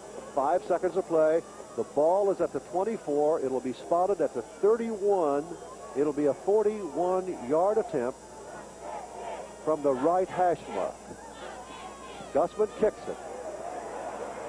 It's there. Miami gets 3 more and leads Eastern Michigan 24-13 at the half. Those in attendance appreciative of the fine effort, working the clock right down to the very last second. We're at halftime at Yeager Field, the campus of Miami University. 24-13 is the score. A word from our sponsor and the NCAA. Kalamazoo, Michigan. In the second quarter, Western Michigan 14-0 over Kent State. It was just flashed to the crowd here, and the crowd knows it for the first time. Miami will get the ball. Chris Thomas who had the big return before, will not get a big one this time. He dropped the ball at about his own 11-yard line, and he won't make it back to the 20. Thomas, normally a very sure-handed return man, bobbled it, and you have to give credit where credit is due. The Hurons came down, took advantage of the fact that the blocking never did set up, and they dropped Thomas right in his tracks inside the 20-yard line. And I think that might be the worst starting position, field position-wise, for the Redskins here this afternoon. There you see the quarterback, Terry Morris, one of the few times that Miami has ever had a junior college transfer. He came here from El Cajon, California. Miami needed a quarterback and went out and got one. First and 10, 14:53 to play. Swarm has one block, has two, and does the rest on his own up to about the 28-yard line. Charles Gordon getting a baptism here today. A real freshman out of East Lansing making the stop. He's played a fine game, ball at the 28. George Schwarn in the first half with 11 attempts for 47 yards, picked up about 9 there, so he still is over 100 yards shy of trying to break the MAC's all-time rushing record here. 24-13 Miami, just underway, second half. Second down and 1 from the 28. Morris with a long count and hands off to the fullback, Graham. He has the first down and a lot more. Up to the 42, where Anthony Fields of Detroit Northwestern finally made the stop. Warren was a good decoy there. Nothing fancy about this play as number 33 gets it and gets the lead block from guess who? Number 44. And Tommy Graham lumbers for big yardage. Takes 3 different Eastern Michigan players to finally knock him down across the 40. At the 41, today's attendance at Chile, 14,792. 13:50 to play, clock moving, 24-13 Miami, and Morris the quarterback. Hands to Swarn, gets a yard, no more. Interesting to note, David, that for the most part, Miami threw the ball in the first half. Now, all of a sudden, with that 8-point lead, or I should say 11-point lead, they're in a situation where it's time to start working on the clock, even though we're just early in the third quarter. Ball at the 43. Is that Euchre? Hey, Euchre! He must be in the front row. Is that a mannequin, or is that guy really alive? I brought him here from Meigs County, Ohio. He's the president of my fan club. I think he was here last night. Second and 9. Morris looking, throwing, has a man, his tight end, David Doubt, up to the Eastern 40. Mike Skyver on the stop. I tell you, if you're a 175-pound defensive back, you see David Doubt coming at you, got to think about it. What's great about Miami's offensive scheme today, they run it, now they're going to put it up. They've fooled Eastern Michigan on a number of occasions in the wrong defenses here this afternoon, and the tight end was wide open that time. Big first down for the Redskins. Ball at the 40 of the Hurons. Miami on the move, leading by 11, 24-13, 12 minutes, 40 seconds to play. Third quarter, Swarn gets about 3 to the 35. It's more than 3. It's maybe 5. Pretty much bread and butter football there. Just student body left as Tim Rose continuing to eye the clock and also watch his offense. And I'm sure that he is very much aware of the fact that at this point Western Michigan leads Kent State 14-0. You can't keep those secrets. Second and 5. George Swarn now needs 99 yards to become the MAC's all-time leading ground gainer. And that's Tom Graham out of Lancaster, stopped by Tom Kiefer, a senior out of Hillsboro, Ohio, filling in for Scott Weiga, who's had a great day defensively. Graham, who's already scored a touchdown here this afternoon, is the number 2 scorer in the Mid-American Conference as Jim Harkema looks on, and many times you have to wonder what's going through that opposing coach's mind when his defense is playing its heart out, but it just can't seem to take the football away. Harkema, the most successful coach there since Danny Boyster, an old friend of mine, who coached there 7 years, won 45, lost 20, and tied 3. Ball at the 32, and Swarn has it. Looking for running room and can't find any. Jamie Brooks got in his way, and Swarn is dropped at about the 30, very close to first down. Jamie Brooks, number 51, with an excellent fend-off that time of a block by Tom Graham. He stepped up to make the play, and that's not the easiest thing in the world to do when big number 33 is trying to knock you down.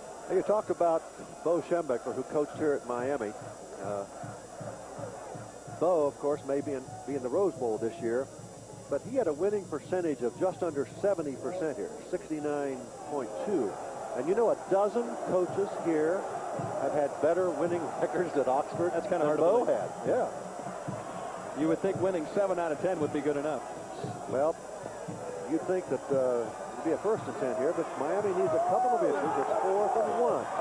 This could be the most pivotal play right now, because Miami has to retain the momentum, the possession, and if possible, another touchdown to put a little buffer in there.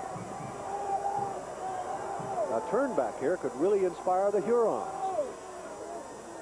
Everybody tight. Graham gets the 1st down.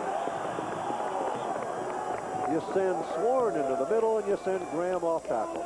There wasn't much room off right tackle either, as Eastern Michigan's down lineman did a nice job of sealing off the line of scrimmage, but Graham just kept his feet, kept looking for the opening, and then he went over the top for it. We'll take a look. He initially wanted to run right off right tackle, but that's pretty much closed up. A lot of helmets in there. But Graham, look at the big guy get off the ground there, David. I didn't know he could be airborne.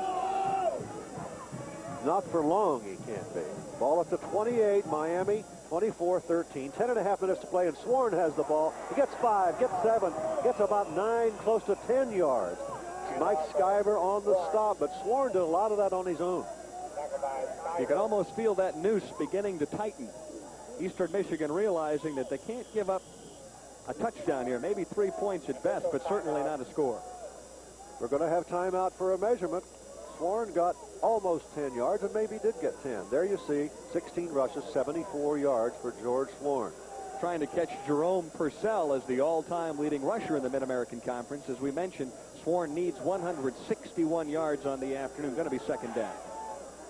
Tim Rose, the Miami coach, in his 4th year here. Sworn 87 yards short of the 161-yard mark.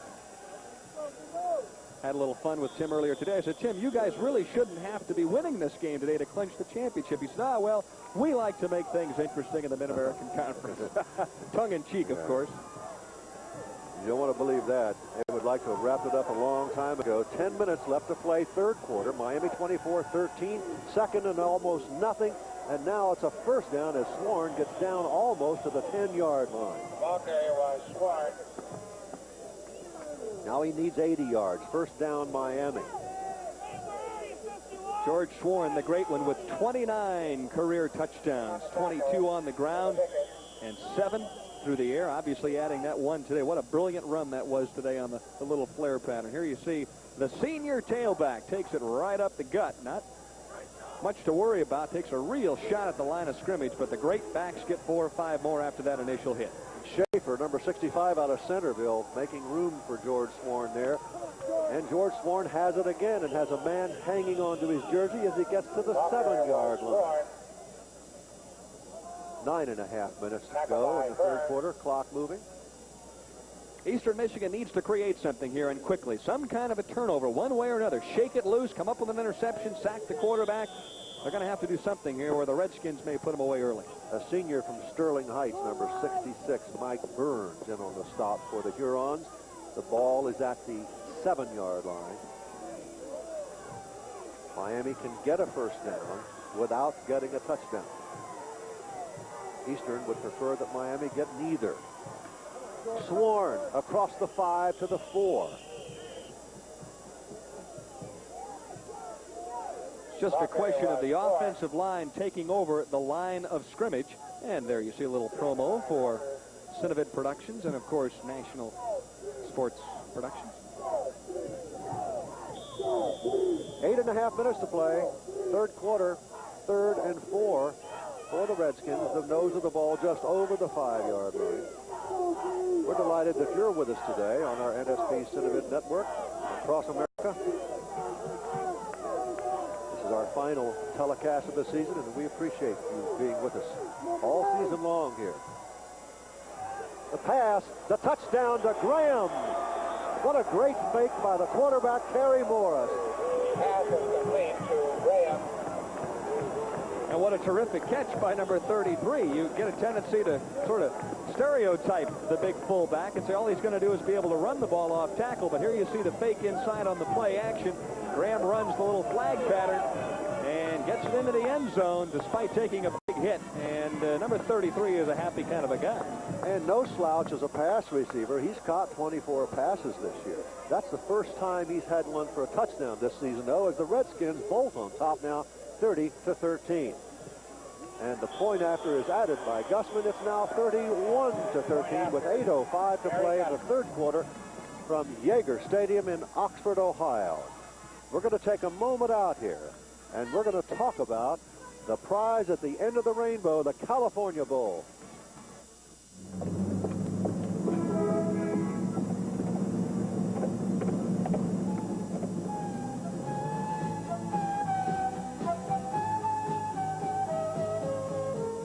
Live the dream. The California Bowl. The game. The experience. Let the warmth of Fresno melt your midwinter blues. Cal Bowl 6. The champions of your Mid-American Conference versus the best in the West.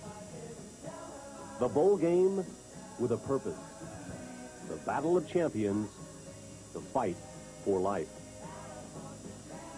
Cal Bowl 6. Saturday, December 13th. Treat yourself.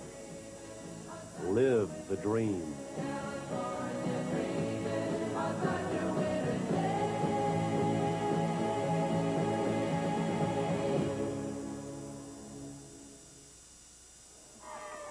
And we're back live, and you also should consult your local Mid-American Conference school for details on the annual Jefferson Award Dinner. That'll be December the 1st at Toledo, and Lou Holtz, the coach at Notre Dame, whose team goes up against Penn State today, will be the featured speaker, and I'm sure you'll enjoy that.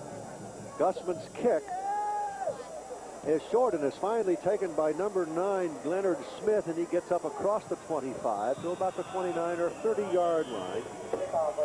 That's not the greatest kickoff coverage you've ever seen, but it beats the heck out of what Miami was doing in the first quarter when Leonard got up to about midfield. There's the methodical drive opening up the third quarter, and this is what you want to do to win football games, whether it's on the at home or on the road. 81 yards, 13 plays. Take it all the way down the field, and Graham, of course, capping it off with a TD reception. Thomas on the stop, and the ball is at the 30, and Ron Adams, number 10, is a quarterback for Eastern. About 8 minutes ago, third quarter, Eastern must get something started now. Patton, number 34, gets something started and probably has a first down up at about the 40. He's had some rest. Johnson was in there spelling him for a while, and then we saw number 22, Bob Foster, but now Patton is back in there. White and Brown. Troy White, Dave Brown in on the stop. Gary Patton not strong enough to play every down on offense, so he has to pick and choose his opportunities. Here you see what a fresh Gary Patton can do. Reels off 9.5 yards. It may be enough for the first. Patton with 8 rushes for 33 yards in the first half. 16 yards his longest jaunt, but it'll bring up second down now and short. He'll have to come up big here in the third and fourth quarters if Eastern Michigan's going to win. So far, I'd say Miami's done a reasonable job defensing at 9 carries, 42 yards. He's averaging over 5 yards a carry. And also, as we say, can really catch the ball, 33 receptions. But not durable enough, as Denny said, to play every down. Second and 1. That will be the end of that. Number 47, Dave Brown. I'll tell you what happened. Adams dilly-dallied around. I think he had enough protection, but it just ran out. Now, there was single coverage on both of the wideouts, and you're exactly right. Adams stands in there like all good quarterbacks will do until the very last second to try and let it go, but the number 4 sacker in the Mid-American Conference, Big Dave Brown, wraps him up for tackle for loss number 16 on the season. Yeah, he's stopped the guys behind the line of scrimmage a total of 28 times. Now, they have 15 tackles for loss and then 12 sacks. I don't know exactly the difference sometimes. Ball up to 34. Pass again, and this time the screen out to number 43, Steve Palmatier, and he gets up to about the 40-yard line. That's going to be very, very close to a first down. I think maybe he has it. I just love that call because once once a defensive team gets a sack, they really get pumped up. They really get fired up at 2nd down and 10, so they're going to come in there and get that quarterback one more time. The offensive line invites him in. Quarterback plays the roll, then dumps it off, and you come up with a nice play. 1st and 10 Eastern at its own 40-yard line.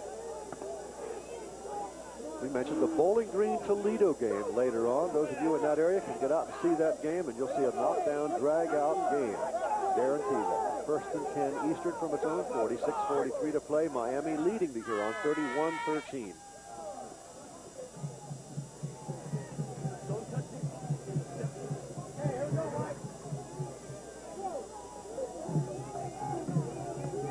Our statistician today is Steve Connor. Our spotters are Brad Coleman and David Fenton. We appreciate their help here in the booth.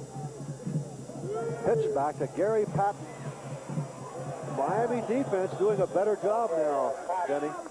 Dave Brown, who came up with that sack just 2 plays ago, really unsettled that entire play as he fought off a couple of blockers and knocked all of Gary Patton's blockers down before he ever got to the corner and make it 2nd down and 10. No gain whatsoever.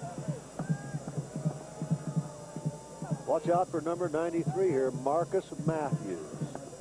He's the guy who was on the flanker around before. This time he's wide out to the left. He's a senior out of Detroit, Cooley. 2nd and 10. He's running a sideline pattern. Oh, no, Miami stops the ball. I think it's going to be a fumble. It's ruled a fumble. His arm was not in motion, Denny Schreiner. Dave Brown again, big number 47, out of Dayton, Ohio, 6'3", 215 pounds, and a senior. Now has 2 sacks within 4 plays. Steve Palmatier recovered the ball, but that could have been a terrible break against Eastern. Ball is at the 34-yard line now. Toughest thing in the world to do when you have to throw is to continue to try and throw deep. You're not going to fool the secondary. You're not going to fool the defensive linemen. They know you got to put it up, so you got to pick and choose your spots and try and chip away at that defensive secondary. At the half, Western Michigan 14, Kent State nothing. It's 3rd and a long 15, a critical play for the Hurons of Jim Harkema. In motion is Matthews. Adams looking. Over the middle to Gary Patton. Gets almost to the 50, but he stopped at the 49. He's going to be a yard short of the 1st down. Well, that was a heck of a collision between number 34 and number 16, wasn't it? Sheldon White and Gary Patton just ran smack dab into each other right at the 49-yard line. Watch how much time Adams gets to throw. Boy, the offensive line doing a terrific job here. He's looking down the middle. Now he's just going to lob it off. Nice catch by Patton. You see his great speed. Secondary converges on him.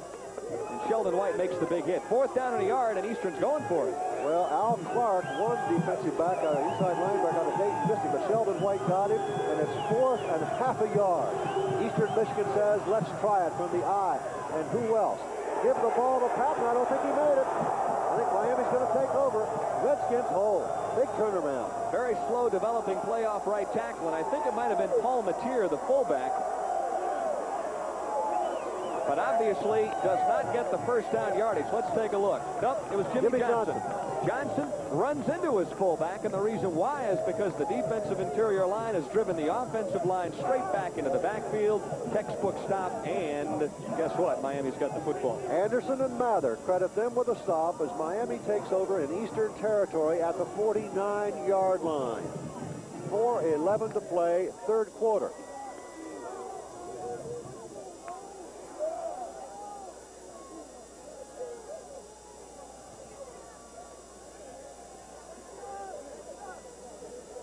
We're going to take time out here from Oxford, Ohio on a chilly autumn afternoon. Miami 31-13. A word now from your local station.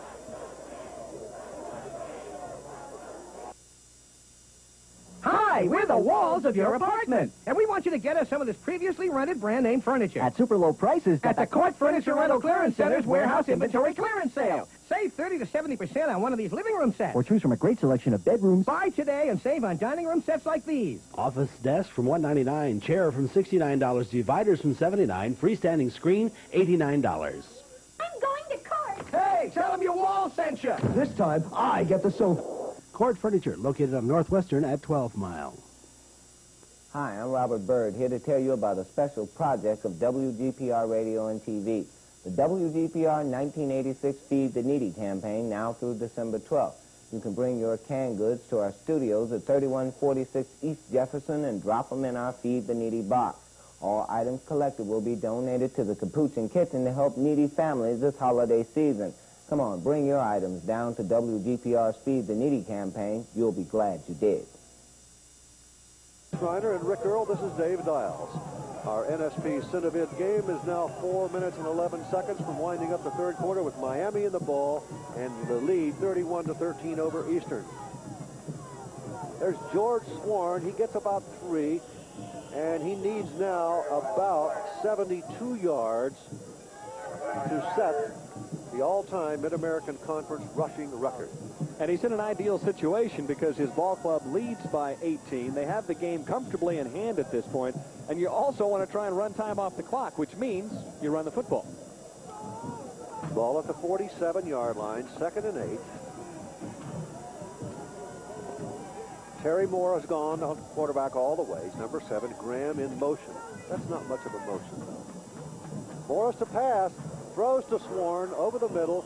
Gets a few. Gets to about the 43-yard line. Scott Jurek, a sophomore out of Plymouth Salem on the stop. Number 39. Hurons pulling out all the stops. Another blitz that time on Morris, trying to do everything they possibly can to put some pressure on. And once again, halftime, it's Western Michigan 14, Kent State nothing. And will the Flashes be able to come up with yet another miracle in Kalamazoo? Well, miracles are tough to come by on the road. Terry Morris. Hands off to Swarn. Gets about 8 yards. Gets down to about the 37-yard line. We're going to go quickly to the sidelines and Rick Earl. EMU's trailing 31-13, but these cheerleaders haven't lost any enthusiasm. Take it away.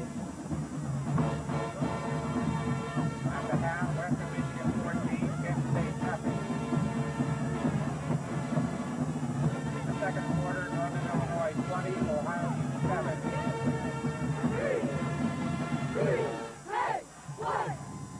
Well, that cheer was a little late in developing also. Ball at the 38-yard line. Clock is moving too swiftly for Eastern Michigan as Swarn stumbles and falls at about the 36-yard line. Anthony Field out of Detroit Northwestern, number 48. In to help out there, you see a score. Central Michigan leading Ball State 21-7. And Ohio State 27. Wisconsin 10. Earl Bruce had paybacks are tough, aren't they? He really has to pay back Wisconsin. Be 9 in a row for those Buckeyes. 9-2 now. There you see, creeping up ever so closely to 161 yards. I think he'll have a shot before this one's over. Ball at the 36-yard line. 2nd and 8 for the Redskins. Morris looking, being chased, throwing it away. Smart move. He had no one open. Rather than to risk an interception or a loss, might as well get rid of it. North Carolina leading Virginia 10-0. I was going to say Morris did complete that pass, but it was to an Eastern Michigan cheerleader. I don't think that counts. Well, there you see the numbers on the afternoon. Nice day for Morris. Well, they couldn't get the cheer underway, but pretty good on the receiving. Ball at the 37-yard line. 1:41 to play. Miami 31-13. Miami needs a victory and needs Kent State to lose. Morris, lots of protection. Throws over the middle to Swarn. Swarn he coughs up the football, but Miami falls on it at about the 24-yard line. Good break for the Redskins. That was Andy Schillinger out of Avon Lake who fell on it. He really has a nose for the ball. I have a feeling I'm going to ask Andy Schillinger what his favorite numbers are. I'm going to go out and play the lottery sometime this week because everything he has done this season has come up golden. John Stoitsiadis, a sophomore out of Livonia Churchill, in on the play there at the 24. Some discussion going on. We'll wait. We're getting a signal from the official now. Well, apparently, John Stoitsiadis was a little overzealous, shall we say, as he was involved in the play. And you can see the results of that.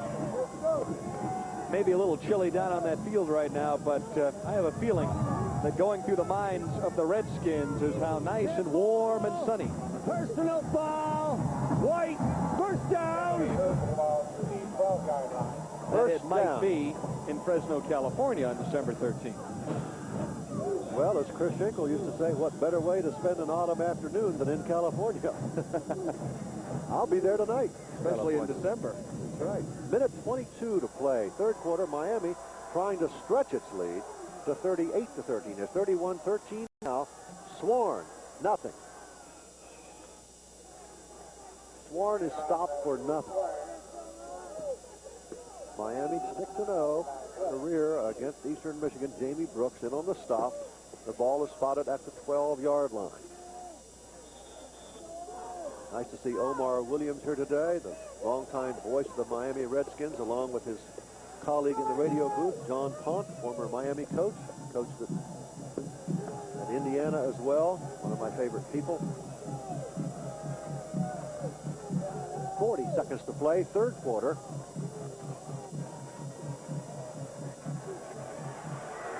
We have a flag. We have a loose ball. Miami didn't do much right that time, and I'll bet you it's a holding call against the Redskins. Good coverage by Eastern Michigan. Excellent coverage, and you haven't seen many situations this afternoon that Terry Morris hasn't been able to run himself out of, but that time Eastern Michigan trapped him in the backfield, and even though there was a holding call, wasn't enough help. Scott Wyckoff was in there on top of him. We see number 16, Mike Skyver, looking around. You know, Mike Marhofer, number 80, kind of shook loose that time, but quarterback didn't see Marhofer. Holding. Red. Decline. Decline, third down, ball at the 23-yard line. Marhofer has caught 23 passes this year for 357 yards and none for a touchdown, and it really bugs him.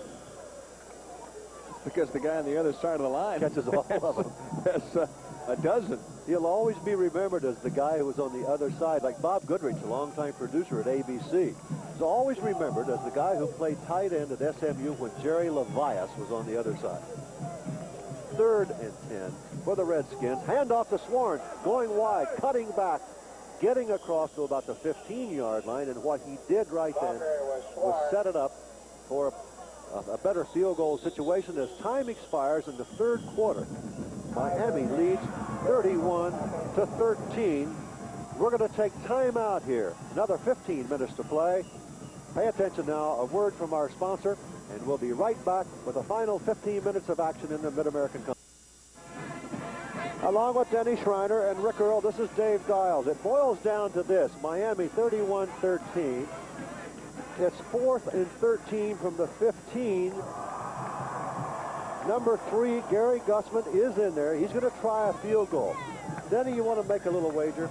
If Miami goes ahead here, on its next possession, Miami will hand the ball to George Sworn. He now needs 54 yards for the all-time MAC record. Do you think that they would go for that? Give it to him? I think there's probably a pretty good chance. Ball to be spotted at the 32. It's spotted. It's going to be wide to the right. It's no good. Gussman misses. 14:55 to play in this Mid-American Conference game from Yeager Field, the campus of Miami University. 31-13 Miami over Eastern. A word now from your local stations. Back at Yeager Field. If things stay as they are now, the Mid-American Conference will send an 8-3 team and a dandy team to the California Bowl. As Kent State is losing and Miami is winning, and Eastern Michigan is 85 yards away and looking for the long one. And a deflection, that time, by number 50 for the Miami defense. That was Pete Mather. Second and 10. Miami leading Eastern 31-13. 14:48 to play in the game. Mather with a good job of dropping back in coverage that time, and the secondary pass would have been complete had he not put up that paw and knocked it down. Bobby Anderson, number 87 out of Detroit Cooley, checking in for the Huron lineup. Adams has gone all the way at quarterback. A junior out of Taylor, Michigan. He's a tough one. A running play this time. Nets maybe a yard or two. That's Jimmy Johnson. Let's go down to the sidelines. Rick Earl. Thank you, Dave. Two members of the Miami Marching Band Flag Corps routine have a special routine for us. Here they are.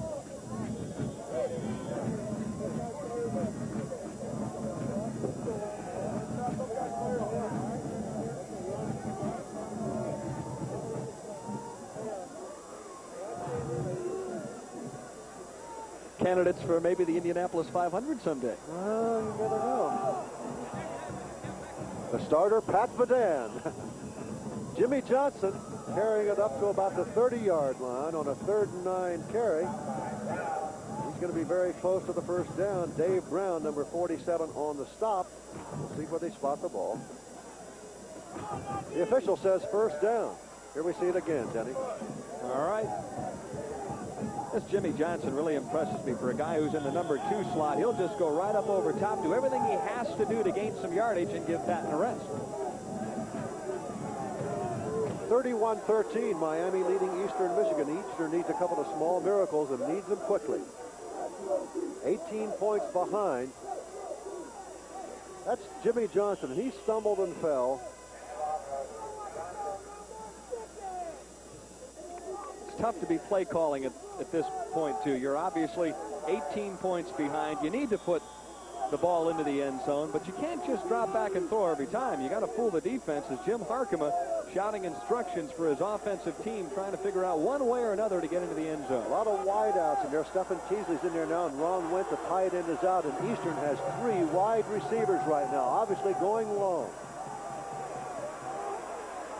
Adams runs it himself. Gets up to about the 39-yard line. Great coverage deep in the secondary. Adams had more than enough time to try and put the ball up and go deep, but he can ill afford to throw another interception. He's done an excellent job, with the exception of one pass today, of not forcing the football. And there you see the smart quarterback. He'll take 5 or 6 yards and come back and try again on 3rd down. Mike O'Day, number 72, senior out of Arlington, Virginia, done a fine job in the middle for Miami. 12:38 to play. Clock moving. 3rd down and a long one.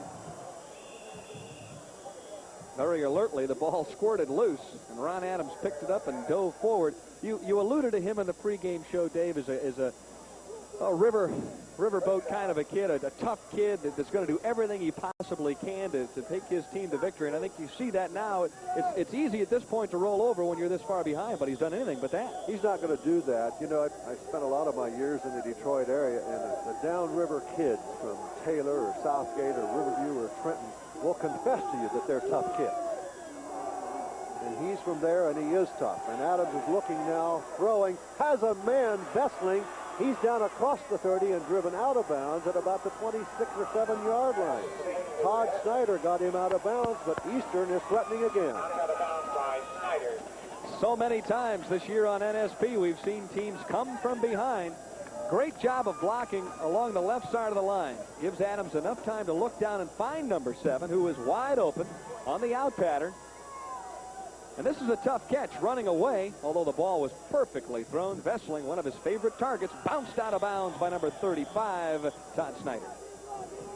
And this is a young man who has about 600 yards pass receiving for the year. And there's Jimmy Johnson back in there and being driven back.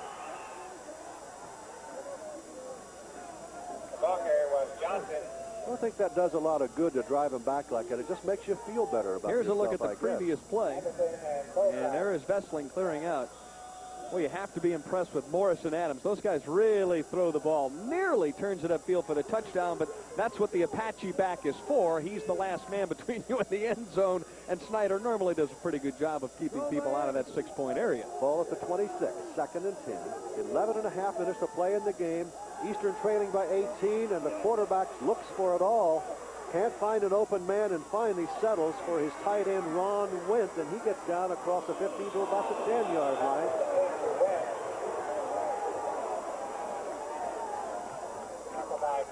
Ron Wentz sort of runs in sections. Took him a while to get up ahead of steam.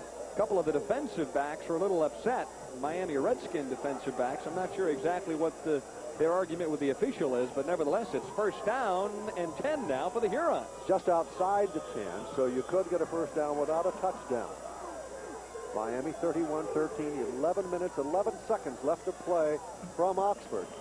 Miami on a blitz, and 43, Palmatier is the fullback. We have a stoppage of play and a flag, and while we have that, let's go to Kalamazoo and Kalamazoo Falls. Hi, David. Kent State's back in the ball game as Coach Mason elected to go for it on 4th and goal. As a result, Kent State scored, and the score is 14-7, and we're in the 3rd quarter. Back to you, Dave. All right, the Golden Flashes may have one miracle left, trailing Western Michigan 14-7. 1st and 10 here, but a motion penalty. Illegal procedure. First down. That's a mistake that Eastern Michigan can't make in this situation, Dave. It's tough enough to punch it in when you got it 1st and 10. Now it's 1st and 15. 10 minutes, 55 seconds to play in the game. The quarterback, the gritty young man, Ron Adams. Now the halfback option, and Patton throws the ball and has a touchdown to Marcus Matthews. The halfback option pass. Oh, there's one out of the old bag of tricks. I'm not so sure that maybe the tailback should have thrown that one up for grabs, but for Marcus Matthews, touchdown grab number 2 on the afternoon, and here you're going to see it. Nice call. Fooled everybody. It looked like Patton was going to sweep. Stands up, pulls up. Look at the great pass here. Oh, that's a tight spiral for a tailback over the outstretched fingertips of Sheldon White, and Marcus Matthews is back to pay dirt. Well, maybe Eastern would go for the 2 here, but no. Hennigan, the sure-footed kicker, he gets the extra point, and it's 31-20. Miami leading Eastern Michigan. So Eastern well back in the ball game with 10:44 to play. From Oxford, Ohio, we're going to take time out here. A word from our sponsor, and then a word from your local station.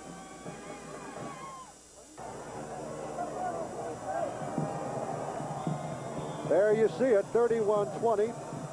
Steve Connor tells me 11 plays, 80 yards, took up 4 minutes, 11 seconds, and Eastern kicks the ball out of bounds and will be assessed a 5-yard penalty. Now we'll have to kick it again from the 30, and Eastern doesn't need that kind of mistake right now. No. You want it there? Overhearing one of the officials here. Yeah, he's saying, do you want it there? 80 yards, 11 plays, 4 minutes and 11 seconds. What a great call. The halfback option pass for the touchdown.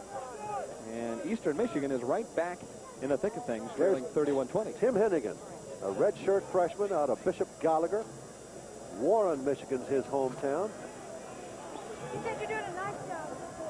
Looks like he has one of those bindings, a ski binding. He could take that and go right to Pine Knob this evening and ski. 31-20. Eastern trailing by 11.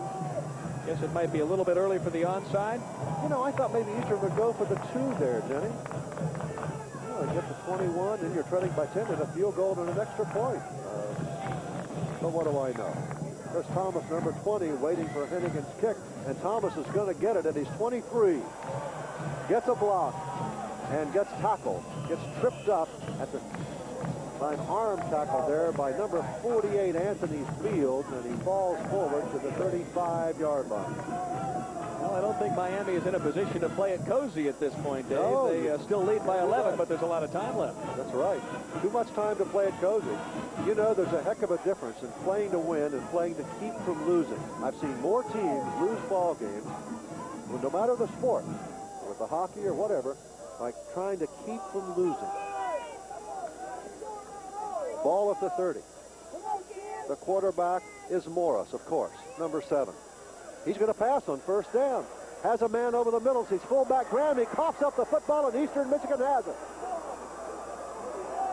That was Scott Wyka on the stop. A big break for the Hurons, and Anthony Fields in there, too. Big hit, big break, and Eastern Michigan University has an opportunity to really make things interesting here in the final quarter. Credit Wyka and Fields with that. Here's the dump over the middle. Good call. Everybody is cleared out. There you see Graham cuts, gets the football, and gets labeled. Ball squirts loose, and very alertly, number 4-8 covers it up. He's a senior, and those guys are supposed to make those kind of plays. Boy, good coverage, guys, on that end zone camera. Ball at the Miami 42, and now the Miami defense has to do the job. That was Patton on the carry.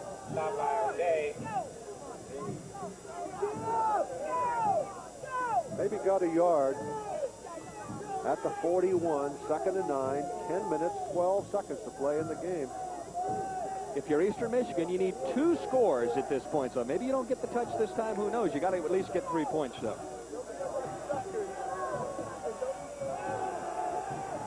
He slips, and that slip cost him. Pete Mather was there. Just a split second. Ron Adams, an expensive slip, and the ball is back on the 46-yard line. Mather did not start the football game, but he has really been a factor here defensively this afternoon. And you're right, Dave. I think if Adams had not slipped at that particular instant, he would have gotten the ball off. Whether or not it would have been completed, we don't know. But that time, Miami threw everybody but the kitchen sink at number 10. Ball's at the 47, actually. So they got one of those John Madden spots. 31-20. Miami trying to get a piece of the title and a trip west to the California Bowl. Here comes that flanker around. That's 93. Matthews again. Gets one block, but Miami defensed it better that time. Obviously, the second time you see a play, you're going to have a better idea of what's unfolding. Cornerback Preston Cullors with the final hit driving Matthews out of bounds, but not nearly enough for the first down. No, it's just about back to the original line of scrimmage now. It's going to be 4th and about 11. But you don't really have any choice. You got to go for the 4th down play. No, your decision's made for you now. He's got the tight end Wimp out of there. And he has Don Bessling in. He has Bobby Anderson in to split in. And Matthews, of course, has 3 wide receivers. And Matthews is in motion. And Adams looks. And still looks. And looks again. And finally, the ball is batted down. And a fine defensive play by number 48, David Slankard. That might have been the play of the day for the outside linebacker, who has had a very solid afternoon here at Yager Stadium. That pass might have been completed, but Slankard got the hand up just in time to knock it down. 31-20, Miami has the lead and the football. We're going to take time out here with 8 minutes, 59 seconds to play for this word from our sponsor along the network. The last time Miami had the ball, a fumble, but this time Miami going to the ground, and George Sworn gets across the 50-yard line. Before that play, George Sworn needed 58 yards to establish the all-time Mid-American Conference rushing record. He's out of bounds before he gets... No, he's not out of bounds. The clock is still moving. He was stopped just at midfield by Charles Gordon. Well, according to the unofficial stats, then he needs 50 to tie, 51 to break it. Well, I'll tell you, he's only got 8.5 minutes to do it in. I don't think Miami is nearly as concerned about Sworn's rushing record as about holding on. Survival is the key. Sworn with the ball again, trying to go wide, and he's being swarmed under. Gets nothing, in fact, loses a yard. And I think to the sidelines now, and Rick Earl. The EMU band is feeling a lot better after that last score. Take it away, band.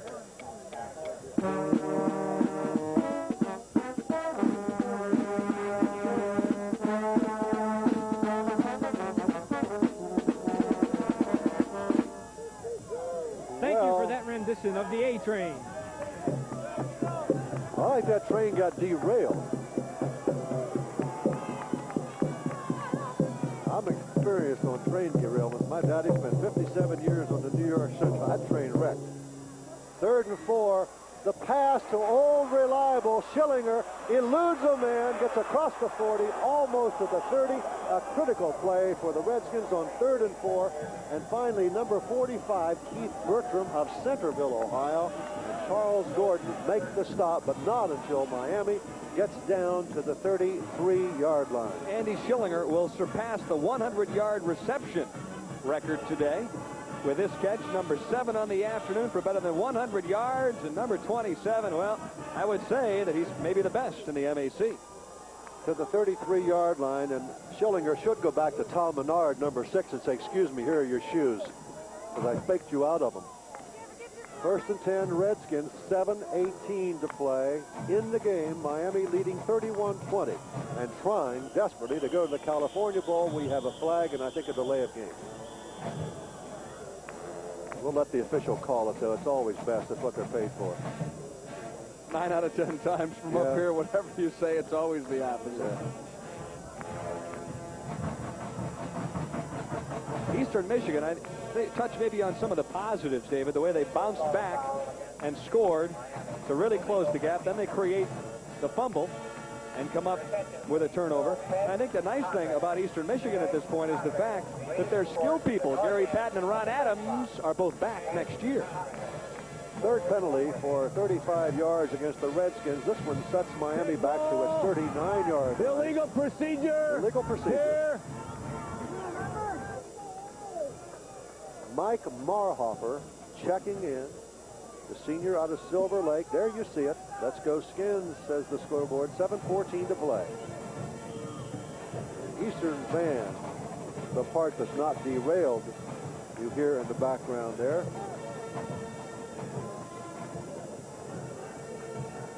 I'll tell you, part of the great pageantry of college football, I don't know, even if you don't like the game, I would dare say that everybody ought to come out to a college football game on a Saturday afternoon, because the band, the halftime show, and all that is part of the greatness of it all. We kid around sometimes. 3 seconds. Putting some time back on the clock. About the bands and what happens one way or another. It's tough to play in this kind of weather when you're a football player. It's tough to take an instrument down there and play when it's 30 degrees and that wind is blowing. I should clarify, the band, the Eastern band and the Miami band played very well. We just had a small segment there, and trying on cue to go on television, it's a little tough sometimes. Tough for us old folks, not to mention those kids. Ball at the 39-yard line. 1st and 15 for the Redskins. There's Tim Rose. He should be less anxious now. He'd feel a lot less anxious if Miami could punch it in for another score. The quarterback, Morris, looking, throwing to Sworn. But he attracts a crowd. At about the 37-yard line, Keith Bertram, first man on the stop, and Mike Skyver, who's had a marvelous game, number 16, the Roverback. Skyver for Eastern Michigan and Mather for Miami, two defensive players who have just worked their tails off here this afternoon. And the play is coming in with John Stofa, number 4. He's telling the quarterback, Terry Morris, and Morris in turn will tell the Redskins. Ball is at the 36-yard line. Clock moving, 6:39. The play of the game, Miami 31, Eastern Michigan 20. Sworn, looking, running, making a clear down across the 20-yard line to about the 19. He needs a couple of more like that. What a great kid he is. I know that in speaking with Tim, he's the first and foremost, and he is just an outstanding running back. But I think the thing we appreciate the most about big number 44 is his heart and his tradition and the way that he gets the job done. Also an outstanding student. You know what's nice, too? Darrell Hedrick told me today that he just had a call from Ron Harper, the Redskins' great basketball player, and he said, Coach, I miss you. You know, the guys who signed that big multi-million-dollar contract. Sworn now needs 35 yards. It's 1st and 10 Miami from the 20 of the Hurons. 6 minutes to play. Sworn gets 3, 4, 5, 8 yards.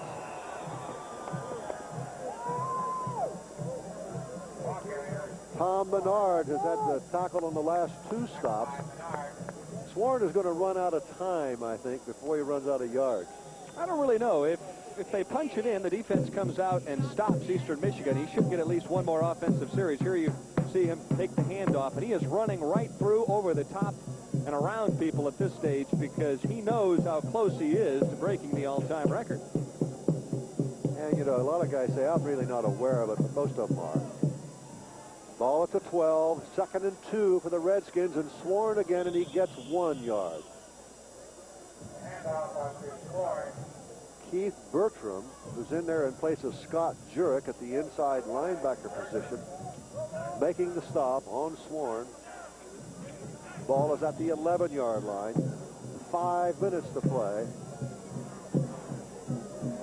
Miami 31, Eastern Michigan 20. A lot of substitutions going on now for both teams. Eastern making some defensive changes. Tight formation on 3rd and 1. It's Sworn again, and he gets 1 yard. to about the 10. I'm not sure he got the first down at all. Second effort, and he might have it as he tried to roll and turn and twist inside the 10. He's got to be getting a little tired at this point. That may be the most times he's carried all year. Ball is spotted right at the 10. Fourth down. They're not even going to measure. 4th and inches. Number 15 is bringing in a play. That's Dave Thornton, a backup fullback. So you got a fullback in there as an extra tight end is what you really have for blocking. You have Sworn and Graham in the backfield. And Graham gets it, and the Redskins have the first down and more. And Graham almost scrambles for the touchdown, but he's knee-touched at the 7-yard line. Tom Graham running very low to the ground. Of course, he runs low to the ground when he he's has no standing choice straight but up. to run low to the ground. But you could see him just trying to hang on to his balance. Used one hand, and here's the replay off left tackle. Once again, they give him the option to sort of search out the hole to find out where he might be able to pick up a yard. Hits inside, bounces off, and he probably bounces off of most people, and then ends up picking up the first down yard. They built the ground very close to his hips. At the 7, 1st and goal, Redskins. 3.5 minutes to play. Miami leading Eastern Michigan 31-20. Is it going to go right to Sworn? It looks like it's a line-up right to Sworn, and it is off tackle, and he gets to the 5, perhaps. We've talked about Sworn's effort to try and become the MAC's all-time leading rusher and pass Jerome Purcell, but let us not forget that Curtis Adams came very, very close to Purcell's record just a couple of years ago at Central Michigan, so George Sworn, I think, is already by him. Well, he's passed him with 4,164 yards, so he's now moved into second place. You have number 45, Keith Bertram, limping to the sidelines. He's all right, going out under his own power. The linebacker for Eastern Michigan. There you see George Sworn. Fine camera work there.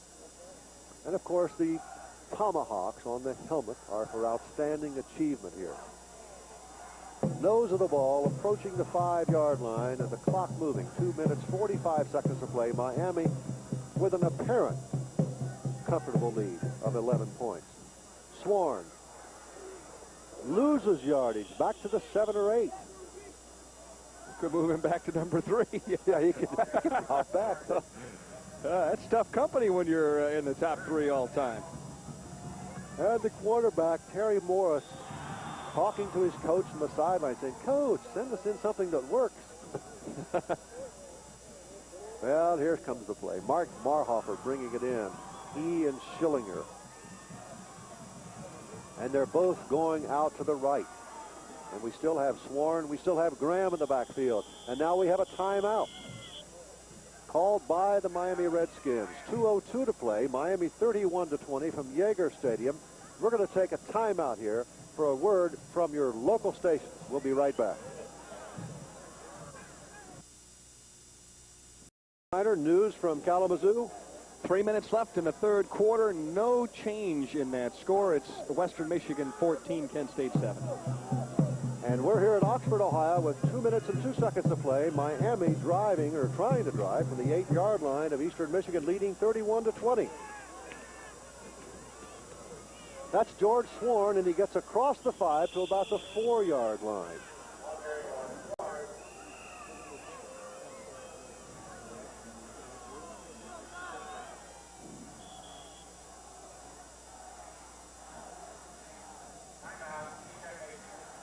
All right, let's go live right now to Kalamazoo and Kalamazoo Fall for an update.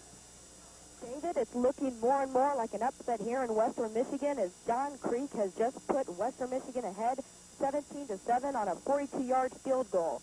David, back to you. All right, Kalamazoo Fall was a student at Kent State and was our sideline reporter for our fine telecast there. Delighted that she's with us again today. And doing an excellent job of keeping us updated on what's happening in Kalamazoo because it is a big, big football game, David. There are no little football games. Do you ever hear a baseball announcer say, come out for a little Sunday doubleheader? It's a big Sunday doubleheader. And there's always plenty of seats available. Plenty of free parking, plenty of free parking, nothing. Minute 53 to play.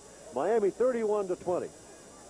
Interesting team, this Miami team, David. At times this year, they have been absolutely terrific. They upset LSU at LSU, and then at other times they come out and they play as if they forgot the game plan. Yeah, beat LSU, and then other times it's like they go to sleep. Gary Gussman is going to try to do it here on 4th and 4 with a minute 53. It's a 21-yard attempt. The ball is spotted at the 11. Gussman has it, and it splits the uprights, and Miami is now leading by 14, 34-20. With a minute 49 to play, we pause for a word from our sponsor and then a message from the NCAA. The preceding message brought to you as a public service by the NCAA. 64 yards, 15 plays. It took 7 minutes and 6 seconds, which took a lot of time off the clock. A minute 49 left now. Miami leading Eastern Michigan by 14. If the Western score stays the way it is, Miami, its football team, a contingent of about 300 people, and 1,000 West Coast fans will be on hand at the California Bowl, and the commissioner, Jim Lessig, will be there. Eastern Michigan going with a trickery and deceit right now, and the young man almost gets away. That's number 22, Bob Foster. Remember when California tried that in the Stanford game? That was Glenn Huffman who made the stop on number 22, Bob Foster. So Eastern Michigan now has a minute 40 to play and needs 14 points. Time to pull out all the stops, and I think Jim Harcum and his crew have done that all afternoon long. They've come up with some gadget plays that have worked here this afternoon. Yeah, they didn't leave anything in the playbook. 34-20 Miami.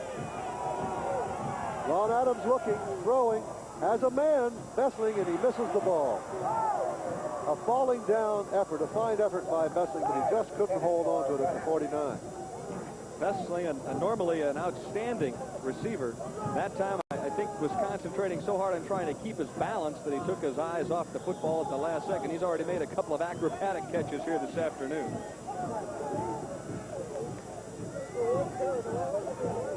Again, we want to thank our fine crew. Kay Cook has helped us here in the booth, along with Steve Connor, Brad Coleman, and David Fenton. Second and 10. Adams running it himself. You see him put his head down there. Of course, I remember a great line that somebody once said about Dizzy Dean. He said he didn't know the meaning of the word fear. Dizzy said there's a lot of words he didn't know the meaning of. But that young man is a gritty performer. He's running out of time. As Bobby Lane used to say that. I never lost a football game. I just ran out of time. And Eastern's running out of it right now. Adams passing out in the flats of Bessling. He's trying to get out of bounds, and he can't do it. And he's driven back to about the 50-yard line, and the clock is moving. But it's now stopped because there's an official timeout called by Eastern Michigan with a minute 3 to play, and Eastern trailing Miami 34-20. We're going to take a timeout here from Oxford, Ohio, for a word from your local station.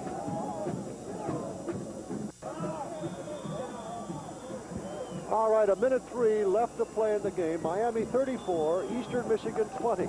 Second and 8 for Eastern Michigan. The down and the yardage don't matter now. Eastern needs points. Ron Adams passes it out. The sidelines, that's going to be a first down, possibly to Gary Patton. But the clock is still moving. It stopped right now for the moving of the chain. And Eastern Michigan has a play already called to save the clock. It is stopped right now with 50 seconds to play. The official says we don't need a measurement. It is a first down, so Eastern better get the play called and get going. Paul Mateer is coming in with the play. He gives it to Ron Adams, who is calling it at the line of scrimmage. The clock starts to move, and Eastern gets it in play once again on 1st and 10. Adams throwing, has a man, Bessling. He's trying to get out of bounds. And the official says, no, you didn't quite. Now he says you did make it because he made it on a first down. First of all, the official said you didn't quite get out of bounds, but it's going to be a first down. They'll move the chains. The clock is stopped with 35 seconds to play. We've seen a lot of miracles this season. Minor miracles. But Eastern needs two big ones right now. 14 points behind, 34 seconds to play. Clock is moving. Adams looking. Over the middle.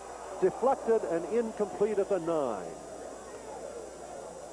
Marcus Matthews, the intended receiver, and Al Clark, number 81, the senior out of Dayton, credit him with the breakup. Broken up by Al Clark.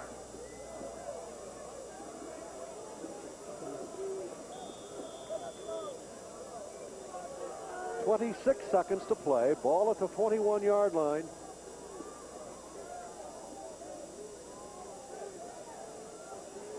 Adams with 13 touchdown passes this season. Looking for another one. Has a man over the middle. Vestling, and he drops the ball. He had it in his possession and took a hit there and lost the ball. Preston Cullers in on the stop along with Troy White. We'll see it again.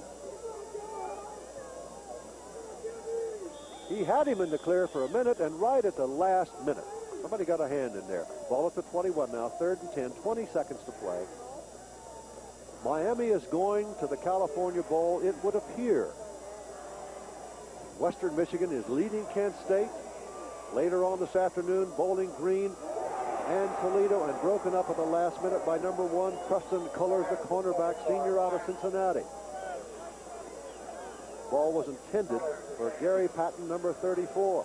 14 seconds to play, and 4th down for the Hurons of Eastern Michigan. And the quarterback, Ron Adams, goes to the sidelines, gets the play yelled to him, and trots it back in.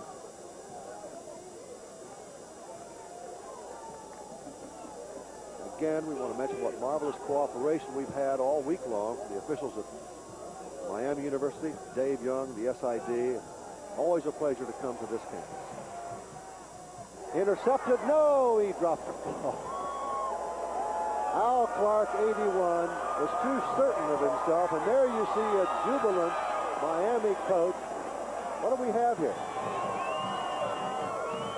He's actually disappointed, but I think he should be very happy about things. The towels come out on the Miami side.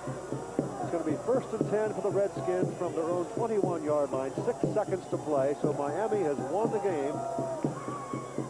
And now we'll be concerned about what's going on in Kalamazoo. The last report we have is that Western Michigan was leading Kent State in the 3rd quarter, 17-7. There you see Tim Rose, who's adding his name to the list of distinguished coaches who have performed here at Miami University. Eastern Michigan calling a timeout. This is one of those ceremonial timeouts because I guess you feel like you should call it to prove to the world that you're not giving up. 6 seconds to play. Miami 34-20. A word now from our sponsor. We'll be right back.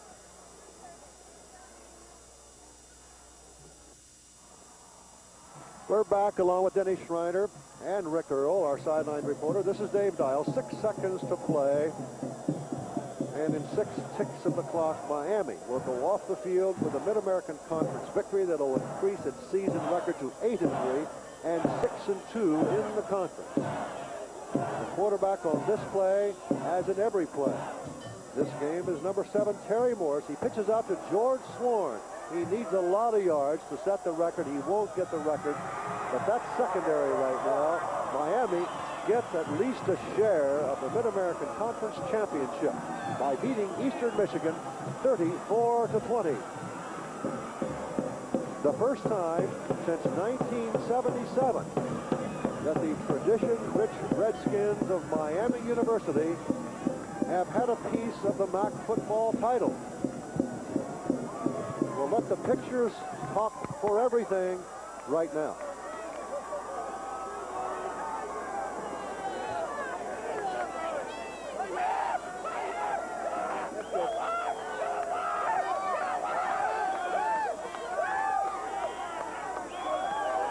Denny Schreiner is on the sidelines. Denny, I'm going to toss it down to you. Can you make some sense out of what's happening there? I wish I could tell you. I'm on the sideline. All the celebrating obviously going out right in the middle of the field as Tim Rose, I have a feeling, will lead his team as they sing the alma mater. But there you see the goalpost going down as well. It's bedlam here at Yager Stadium.